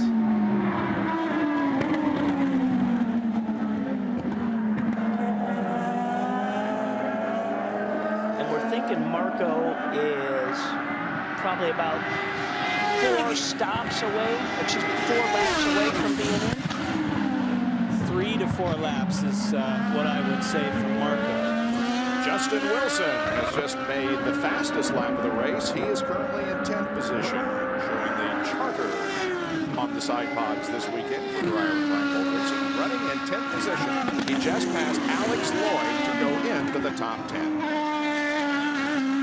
Started 11th, so he's moved up 1 position, and here is the way he got the 10th spot. Down in turn number 5, the best passing zone on the whole racetrack, and a very clean pass of Alex Lloyd. Alex was kind of thinking, I'm going to come back at you. But that's good to see with Justin. He's on the red sidewalls, and what we saw from him when they went to the red sidewalls just in the qualifying, he kind of lost the balance of the race car a little bit and a little bit of speed. But right now, he must like what he's getting from those tires, setting the fastest lap. 55 out of 90 laps in the books at Barber Motorsports Park. Marco Andretti leads.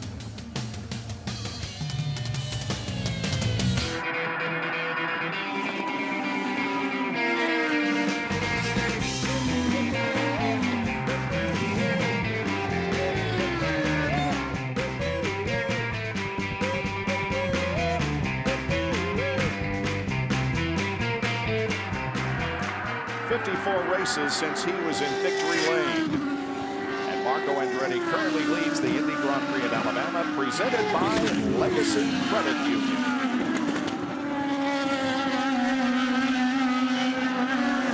Should be close to pit stop. If he goes too much longer. There he goes. I was like, he went too much longer. I'd start getting worried. So that's right on schedule, what we thought. Guys, I just have this feeling they're just trying to get it over with. Kyle Moyer says bring him in, where I thought they were going to wait another lap or 2, but I think they're getting it over with. A Breadstead of Firestone Firehawks are going to go on, and of course they're going to dump as much fuel as they can possibly get into this, Delora. All was clean and clear. Now he's just hoping that some yellows come out, and maybe, just maybe, he can make it to the end of the race. Well, Jan, you and I both think it's more than just 1 or 2 laps of yellow that he's going to need there to get to the end of the race, but that can happen.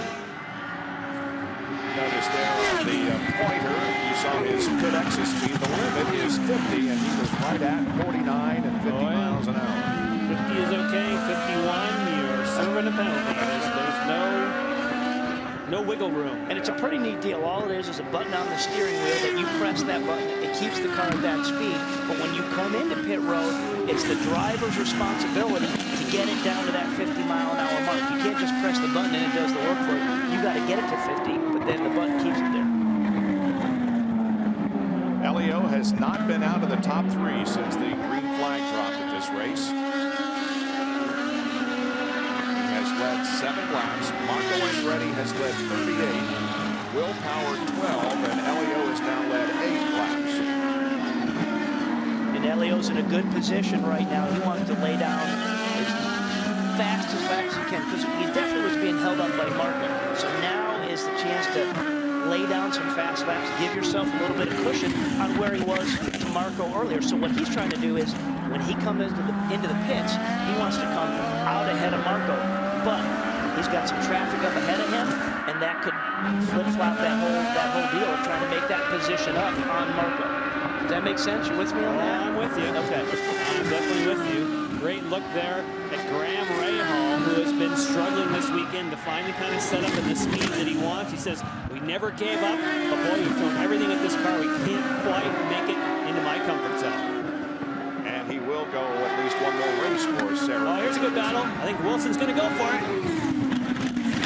Ryan Briscoe. Oh, he is all over.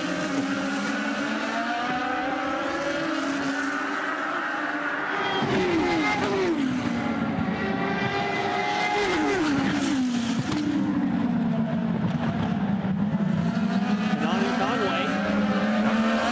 Andy Silvestro.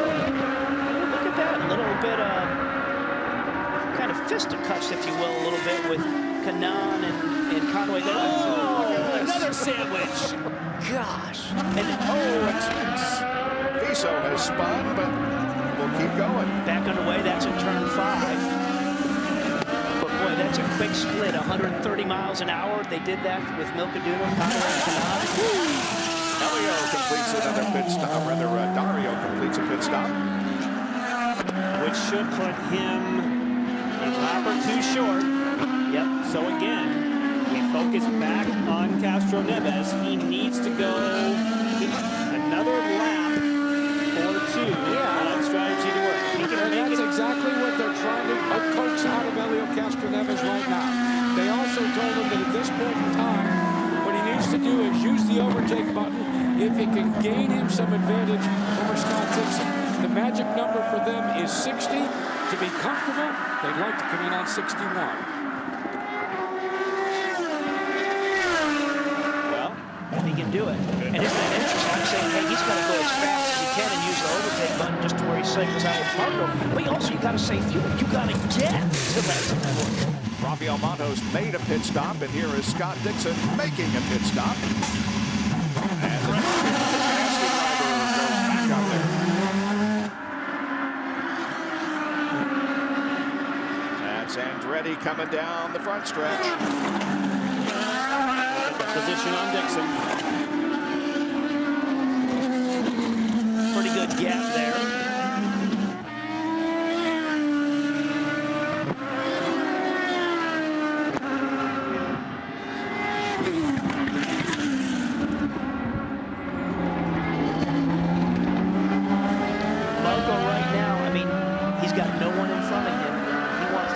And get after it because he knows the guy he was racing with, Elio, is going to be cycling through the pit box, and he doesn't want to give that position up with whatever's going to transpire on pit road between the 2 teams. But it'll only take one more. Oh, he's on the pit lane. He's right on the verge of being able to make this. Lap 61. Gets rid of a tear off as he heads for the pit box.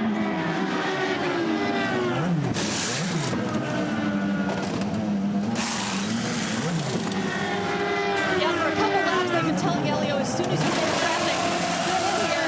Here he goes at 8.7. He's out. We need to see Bob. Is he going to get out of here before Marco Andretti passes? Marco's got to go. So, but there's 2 different strategies at play in that Marco most likely will have to stop without yellow, and now it doesn't appear as though they were telling us the truth that they are trying to make that stop for Castro Neves. There's Briscoe. Briscoe's on pit lane. Third member of Team Penske. He switches from reds to blacks. And new ones. And away he goes.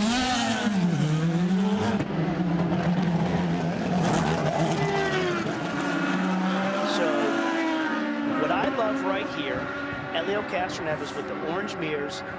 He's back out behind Marco, so he can pace off of Marco. Two teams.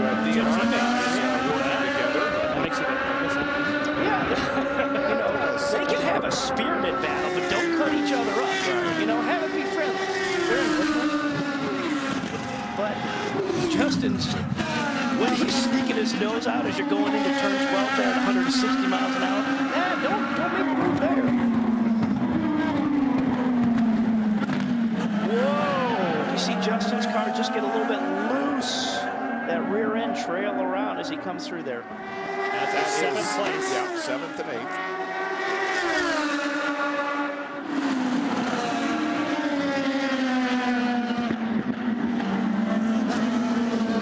Started on the front row. And now the best place to pass is this right up here. Yep, over 4. There's the crest. Set him up, set him up. And Mike's protecting it a little bit. Yep, it's gonna get away. In highlighted in green, he used the overtake. This side go down to 11 from 12. That was spirited. Spirited. Yeah, exactly what you wanted. Good job. Wilson to 7th position. And ready. Leads this race here at Barber Motorsports Park. Stay with us for more in a moment.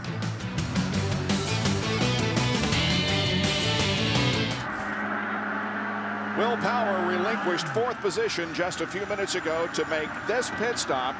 It was very clean, very fast. Will back out there in good shape, but he did drop down to 8th position. So as we enter the final few laps of this race, Willpower right now, after his final pit stop, is in 8th position. Here are the top 5 with 64 laps completed. Marco Andretti, Helio Castroneves. Scott Diction is 3rd, Dario Franchitti 4th, and Tony Kanaan 5th. Indy Grand Prix of Alabama on Versus. The Eyes on IndyCar Series is back on the streets of Long Beach. Saturday, we'll have qualifying at 6 o'clock Eastern. And you can join us a week from today at 3:30 Eastern for the Toyota Grand Prix of Long Beach, only on Versus. We go from the deep south to the far west in 1 week. Join us for all the action from Long Beach next weekend. A couple of laps ago, Milcaduno had an off-track excursion. Let's take a look at it here. Yeah, missed the corner, went into the grass. Now, Kyle Moyer, who calls the race for Barber Andretti, they need a caution. They were hoping for a full course caution, but they did not get it. Crash. And why he needs that yellow, it looks as though they're about 5 laps short, maybe 4 laps short of under green conditions, so they need that help. And fellas, here's the way it works. Yes, Michael really needs that. Now, that gives him both the good and the bad as the leader, because they know they're going to have to quit, so they can try and go a little faster, add some separation. Now, as I'm analyzing this stuff, I'm looking at Helio Castroneves, and with the fact that he pitted by lap 61, that's all well and good. If Helio can stay pat, make fuel, be conservative. But you want a sleeper? Take a look and let's watch for a little while the Iceman himself, the guy running in 3rd. Scott Diction pitted on lap 30, pitted again on lap 60. Hey, Robbie Floyd, it's a possibility that when this is all said and done, the tortoise may beat the hare, and it may very well be Scott Diction. It may very well happen. It's a communication between driver and crew chief. The man on the box is Mike Hull, and Scott keeps asking throughout the race, what number do I need? What number do I hit? Mike said, we worked on that since the very first lap. So there, you have a lot of computers up on this deck, just plugging away. And Mike keeps hitting with a certain number, but Scott also, with all this going on out there on the racetrack, he still keeps asking for a specific number that he's trying to hit. Hey guys, that's where Mike Hull says that Diction is And that is Alex Lloyd in the Boy Scouts of America car. Where again is the crash. Yeah, why is that car running? That car should have stalled. Almost collected Sato there when he spun. Take a look at it once again. Ooh, Danica bumped into the side of Lloyd and watch Sato. Ooh, brakes. Nice. Like we said there's some beef to these cars. You know, Danica got a wheel right in there and just kind of pushed Alex over the side. Danica's running 16th, by the way. So Kyle almost got the full course caution, but no, we remain green. Hey, fellas, remember we were talking about the beef on these cars? You got to remember, when they were first designed, this was a predominantly oval series. You guys have driven these cars, driven with Indy cars, you know when you run on ovals, they've got to be, well, not fat, but they got to be big bones, right? Well, now, when we've transitioned over to some of the road courses, they're not as fragile as some of their cousins that were designed originally just for road courses and then kind of evolved into street course and road course racing. Andretti on his board with 4 cars this year. Andretti is the best, and Danica Patrick is back in the 16th position. So Marco Andretti continues to lead, but by just a scant margin over Elio Castroneves, who we think will be able to go to the rest of the way without a fuel stop. Stay with us. Welcome back to our live coverage of the Indy Grand Prix of Alabama from Barber Motorsports Park. On Versus, the leader is Marco Andretti right there in 26. Right behind him, the second place car, Elio Castroneves. Diction is third, and Franchitti and Willpower, who is going for his 3rd win of the in a row. However, he has not led since quite a few laps ago. He led a total of 12 laps. Marco Andretti has been, for the most part, the man up front. 19 laps to go on this 2.3-mile course.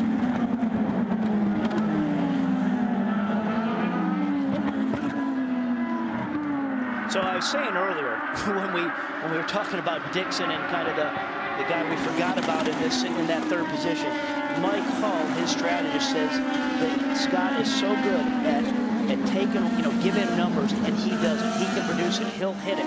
You don't have to decide it. Tell it to him, and he can do it.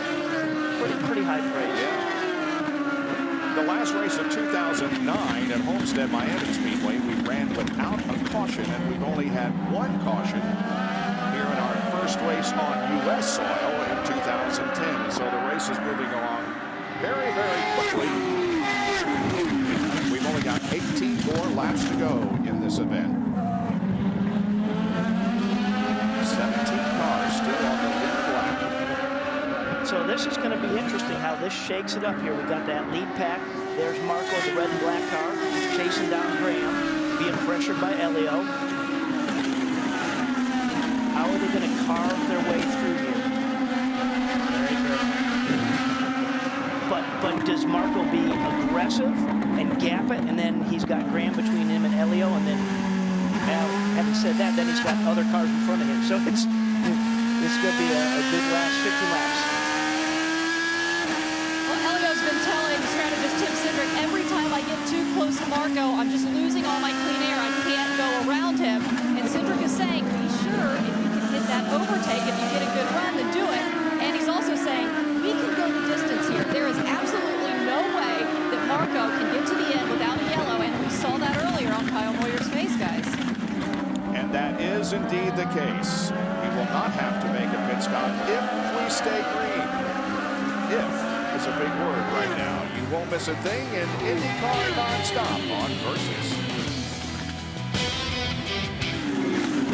The professional bull riders continue to kick up the dirt in Nampa. PBR continues tonight at 9 Eastern, right here on Versus. On Versus right now, the IZOD IndyCar Series. We're on board with Alex Tagliani, who is in 10th position, has had a good run for this fast team, a new one this year in the IZOD IndyCar Series. We met the principal owner of the team, Andre Ozzie, yesterday, had a good conversation with him, and I look for good things from this team all year long. No question about it. I mean, starting on the front row in Brazil, what a great way to kick things off with a new team, and it's just been carrying over. And Andre is very excited about flying the Canadian colors, saying they really need to have a strong Canadian team. He'd like to bring it back to the days of the players team in the series, and says that's really what my goal is. Remember, they did not test here. So the fact that he's running in the top 10 for not having participated in the test, wow, that's something else. Yep. And Jan, you're watching the leader as he continues to try and work over Graham Rahal in that yellow car. Here's what I think is happening. Marco is accepting the fact that he has got to make another pit stop. It's going to be a time stop just for fuel. What he's trying to do, as you guys were alluding to, is put some of those slower cars between himself and Elio Castroneves. And, you know, it's really going to be interesting. If he doesn't do it pretty soon, he's going to run out of overtakes. Look at Marco has begun to use these overtakes, and the ratio is 14 for Castroneves. He hasn't used any lately. Marco has been hitting that button. What does he want to do? He's only got a half-second lead over Elio. He can get by these cars. Maybe it could be a 1 or a 2-second lead, and maybe the splash and go would get you really, really close. This is a nail-biter. And maybe strategies. You know, Jack, when we're watching, it doesn't look like Marco's really gotten close enough to Graham to really make a good, clean pass. And maybe it's the same thing we just heard by Elio. Anytime he gets closer to the back end of that car, it just starts washing out. So he's really struggling to get close enough to make that opportunity to pounce and have a good pass. As you guys know, all the drivers talked about how great this racetrack was, but you had a lot of side drift. You had a lot of, not wheel spin, but that's why you've got all those G-forces that you're involved in all the time. So what even Elio said to me yesterday, he says it's a fun racetrack to drive, but you are right on the edge all the time. Fitness is also going to play at this stage of the race when you've had this much green and you're getting towards the end. This is a racetrack, Robbie, as you said earlier, can wear you out, and there could be a few people who start getting, as we say, falling out of the seat somewhat, losing some concentration. Because you start breaking out physically, and that hurts you in the mental game. Excellent point with all the green running, because I didn't anticipate this much green running. I would have thought we would have had another car off the pea gravel somewhere prior to you know, having 13 laps to go in this. Been a very, very clean race, as I said. Excellent race. That was for a stalled car. And it's worth reviewing that of the people that are up front, we assume that Andretti, who is obviously leading, is touch and go in 4th place. In 5th, Power is good to go. So there is still a very likely shifting of the top 5 before this thing is over. Don't forget Diction as well.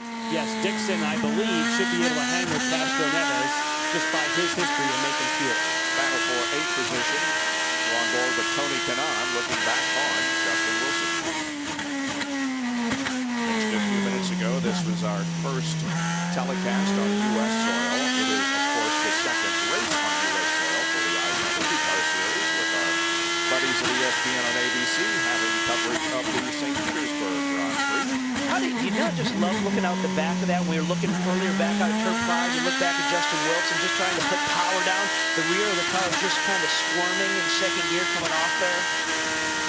We've seen that with everybody. That's not just Justin. That's every one of these guys who are working their tail off to get that power down. Every time we've had a camera shot looking backwards like this.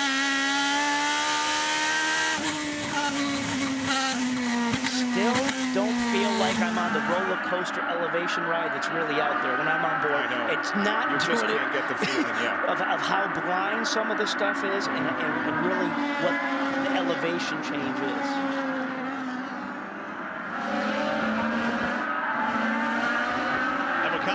Kyle, the look on your face, not so good. Where are you sitting right now? Because the guys were guessing you might get by Graham and maybe help yourself out that way. And Castroneves have to fight through it. Yeah, we need more than 3 seconds on the track. We need 3 laps of yellow. And it's my mistake. I mean, Marco's driving really good here. And, you know, I got caught out not doing the fuel-saving mode early in the race. And, you know, you can blame this one on me right now unless we get a yellow. Anything can happen. This is the Eyes on IndyCar series. He's looking for yellow, but right now all green with 78 laps. This 90-lap race complete. And it takes a real man to admit to what he just did.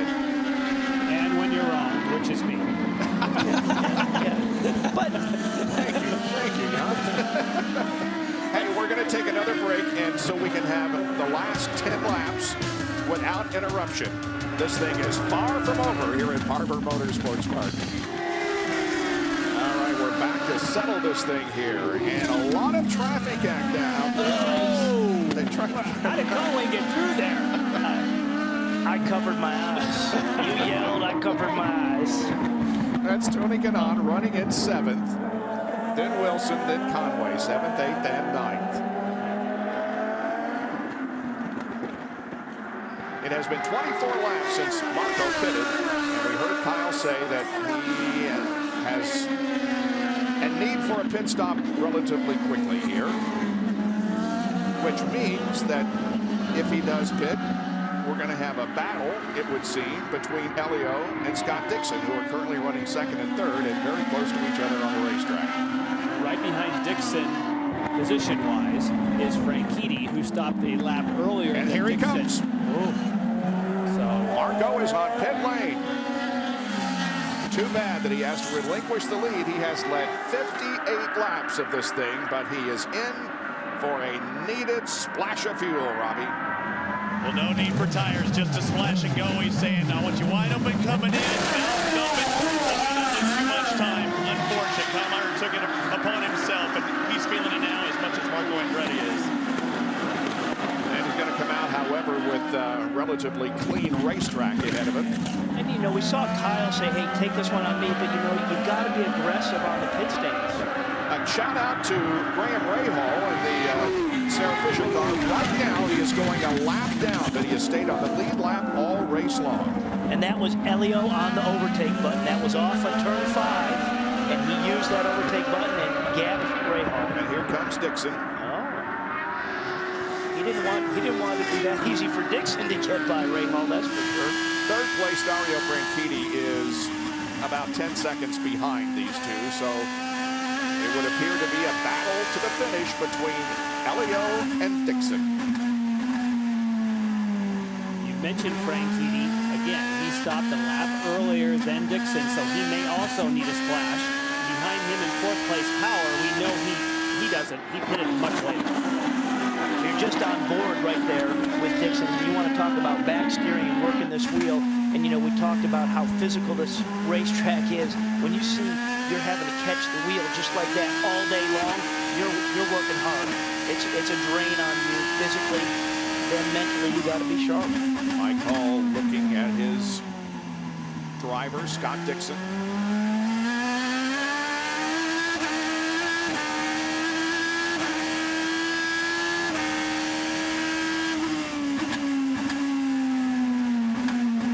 Rafa Matos up front.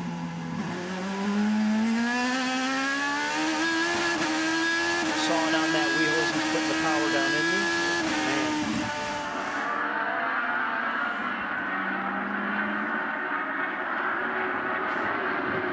Typically, when you're letting cars come through, when you're a lapped car, you want to try to treat everyone equally. So if you let the car like Castroneves ahead fairly easily, you want to try to give that opportunity so that you're not impeding. So Matos here will certainly want to try to be consistent in how he's letting these front guys go through. Because what goes around comes around. Justin Wilson moves up to 7th position. Tony back to 8th. There you go.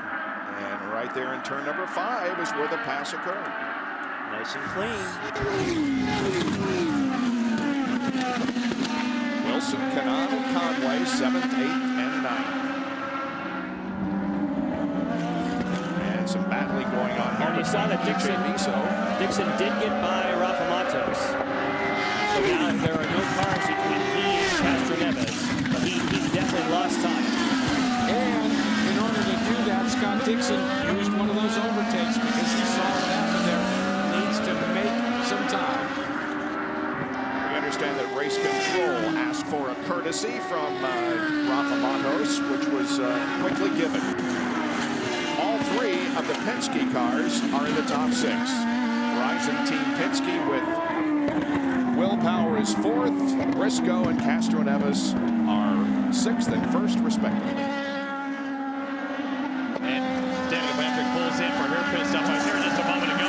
Scott Diction was not happy at all with Rafael Matos, and evidently the officials drivers had something to say about that. But Mike Hull again said, Scott, just worry about Elio, trying to calm him down. So I guess just fuel strategy is not everything that they're concerned about. I think Scott still wants to win this thing, Jack. And Di Silvestro may have stalled here to the point of causing a caution. Full course caution. She needs to take lessons from Jan Bikas as to how to get the thing in reverse and keep the car running, first of all. Still only a local yellow.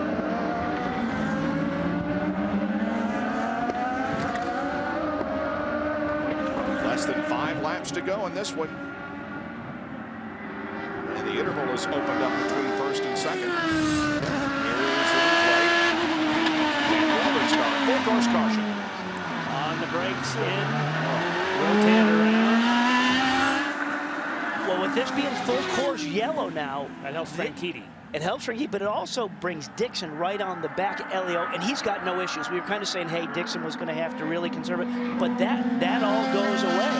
And the other guy who he knows really the fastest guy around here is Willpower, sitting back there in that first spot. And what would the mindset be of Marco Andretti, who has led the most number of laps and is fifth and isn't going to be too far behind either? Let me take you all back to the start at St. Petersburg. Remember Marco Andretti carving himself like a hot knife through butter on the drop of the green flag? He has 8 overtakes left. He now has the fuel that he needs. Everybody else in front of him now can breathe a sigh of relief. But this kid right now is sitting there saying, let's go back to green, and I'm going to get me some spots. Yep. This is going to be a great finish. Elio Castroneves last one at Texas last year, 14 races ago. You know, and a good call for Marco to come in and realize early on, they said, hey, we got to come in for fuel. I mean, if they would have waited and this yellow came out and they did it under this yellow, then they would have probably just cycled to the back anyhow. So really how they did play that out, Kyle saying, you know what, we don't have enough fuel. Conway, that is, come in now, let's get you back out, just a quick fuel splash and go, and off you go. There are going to be some lap cars that are between Andretti and the front of the field besides the 4 ahead of scoring.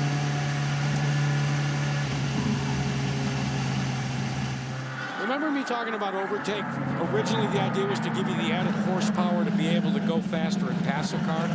Now, if you're Castroneves, you start to look at the 10 overtakes that you have left as a defensive maneuver. If you're Scott Diction, I think, and you see Willpower in your mirror and Marco Andretti, you do likewise. So I think this is going to be interesting. I'm going to really monitor these overtakes right now and see where and how they're used once we go back to green.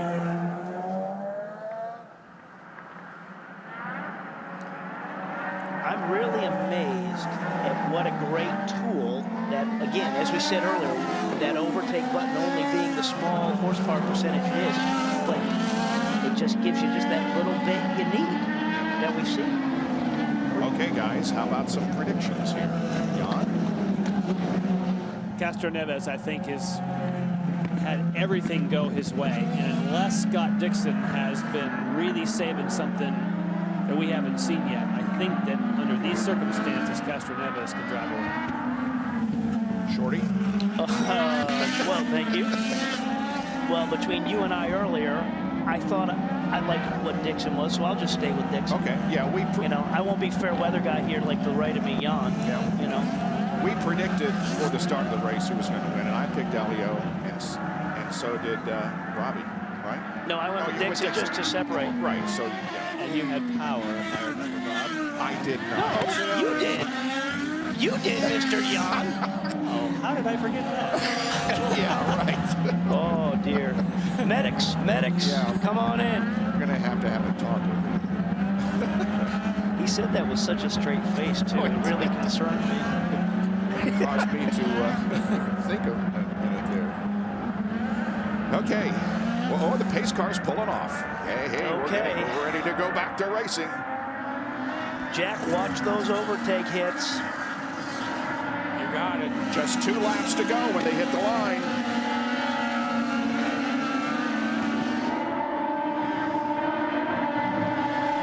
A green-white checkered. Here they come off corner 15. Apex Brazil restart. Green flag comes out. Let's see who wins at Barber. Both Elio and Diction are on the button, guys.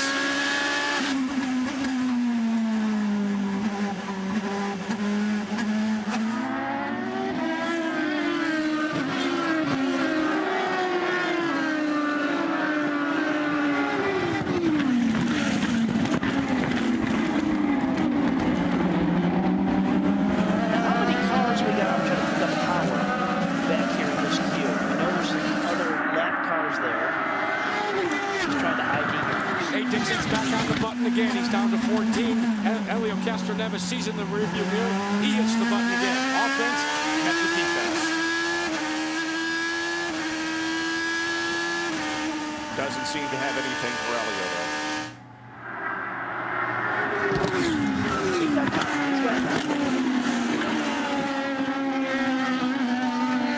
But you sure would be like to be right up on his gearbox, just letting you know I am gonna bounce when I can set it up just perfect.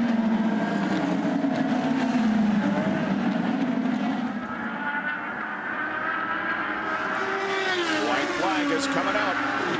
One more lap to go.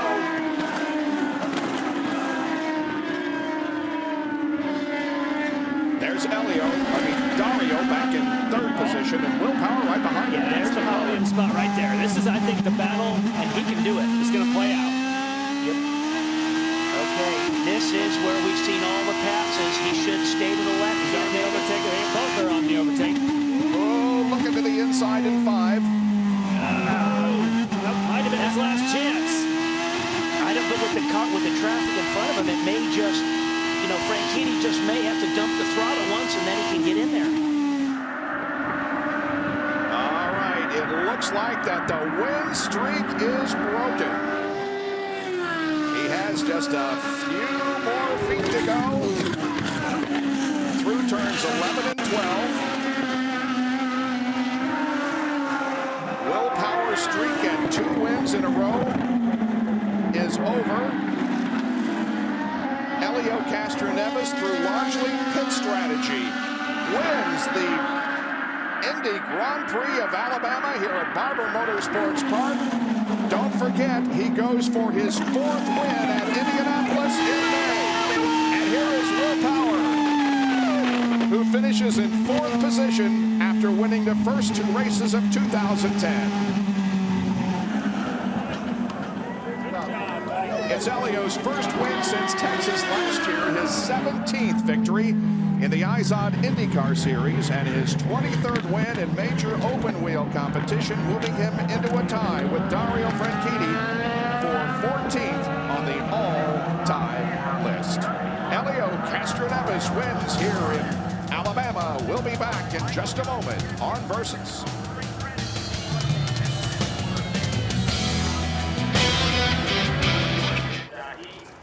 The IndyCar Grand Prix of Alabama, presented by Legacy Credit Union, is history. And the Spider-Man wins. And in winning tradition, he jumped out of the car and went to the fences. As the crowd came from the hillsides down to the fence to congratulate him and salute his victory, Elio Castroneves is back. Here's how it went just a few moments ago as he climbed the fence. What a great feeling to know, coming here uncertain if they could break that streak of Willpower, climbing the fence. The congratulations. Let's get down to Robbie Floyd, who's with 2nd place. Scott Dixon finishing 2nd place. A fuel strategy race, but it almost paid off. You were still trying to be aggressive towards the end. Yeah, it was tough to, kind of monitor what you need to do. You obviously need a pace and you need to save fuel, but I think the officials screwed us at the start. We didn't pass Elio. I passed him on the outside into one. I'd tried to on the inside going into one, got beside him again, back behind and past him, and then they still called me to go back behind Marco. So I don't know where that came from, and I think that was a pretty bad decision. So a good day for Team Target all in all, a 2nd and 3rd. But I think we could have, it was all about track position today, and if we'd been ahead of Elio, I think we could have stayed there. It was much better than St. Pete, and I know you were trying to be aggressive there towards the end, angry with the back markers. You weren't trying to settle with just trying to hit that 3 miles a gallon or whatever.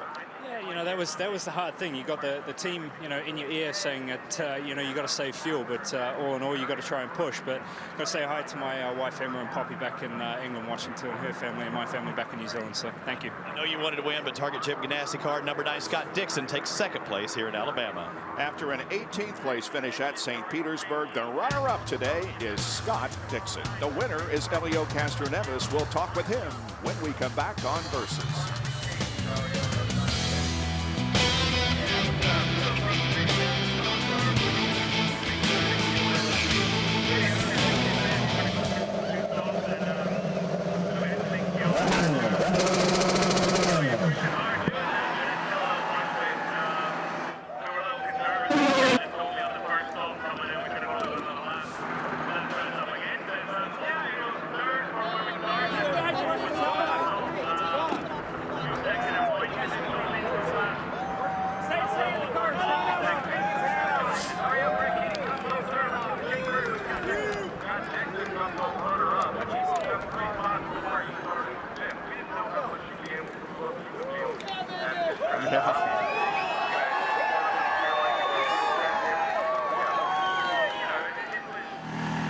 We just saluted Scott Diction as the second place finisher. Not only that, but he wins our Firestone Pit Performer of the afternoon. The crew with a total time of 6 seconds. Good work, guys.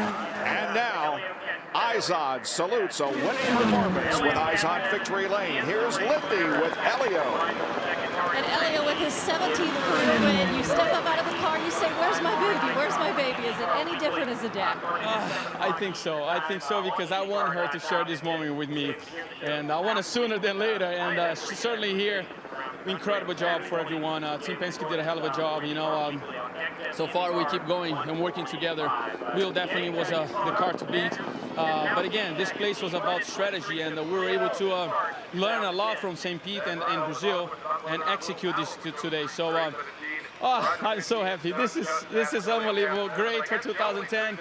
We're just starting. This is just fantastic. Well done, everyone. RP, guys in the shop, you guys did a hell of a job. Everybody working fantastic. Woo! That's keep going. You probably felt pretty comfortable once Marco had to pit, but once there was the caution, you were going to have to restart. How did you feel then? The biggest challenge was you couldn't. First of all, I did have a car, but you can't pass because the turbulence here was so difficult, and you were just trying. You don't want to make a mistake either. So it was one of those things that what do I do? What do I do? And I knew that I have to save fuel. I knew if being smart would pay off. Finally, for the first time, drivers normally they don't think. This is the first time I did it. So just want to say hello to Rick Reineman that is right there in the shop. He's part of this team. Buddy, well done too, man. You're part of this team. Woo! And you go from 6th to 2nd in points. You catching up with your teammate Will now? Oh, man.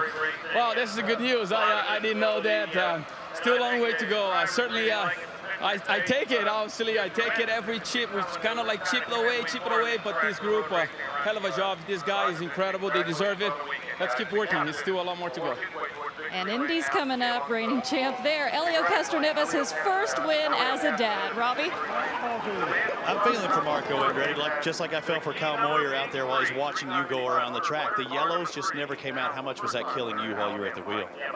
Well, I mean, yeah, kind of each time he just went longer than me, and that was the difference in the last stop. So he was able to go, you know, that much more, and we fell a bit short. It would have been close with that last yellow, so a little disappointing. Car-wise, everything looks like it may be coming together. You've been happy all week, and a good finish here nonetheless. Yeah, I mean, we have to be happy. I mean, you know, to put this thing in the top 5 after our disaster on the road courses last year. So, you know, we just keep marching forward. Getting to Long Beach, do you have anything to say to Tony? Are you still working, looking forward to next week as well here on Versus? To Tony? No, yeah. I mean, we're working, the 4 of us together to keep trying to improve these race cars. I mean, we're still a little bit, you know, off as far as pace goes. So, you know, here, you know, I was looking a bit stronger than maybe I would have anywhere else, just because it's tough to overtake, you know, so it was easier for me to control the race. But, oh well, on the Long Beach. Tell me about that pass. Walk me through it. That was incredible. Well, I knew I had to do it, you know, before his tire temps came up. You know, I knew all weekend we were stronger than them coming up to speed, so I knew I had to get it done early, so we just kind of went for it. You know, I was on my push to pass. We were able to get off of turn 2 good, and made it happen. Marco Andretti won first, finished 5th here today. And it's his first top 5 since Watkins Glen last year, where he finished in 5th position. The race has been run. Helio Castroneves wins over Scott Diction, and the final margin of victory, 57 hundredths of a second.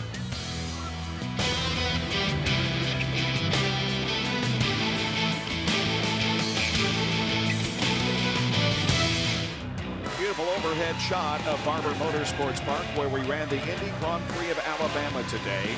That was won by Helio Castroneves on some fuel strategy. Take a look at the complete results. We'll tell you that 13 cars were on the lead lap at the drop of the checkered flag.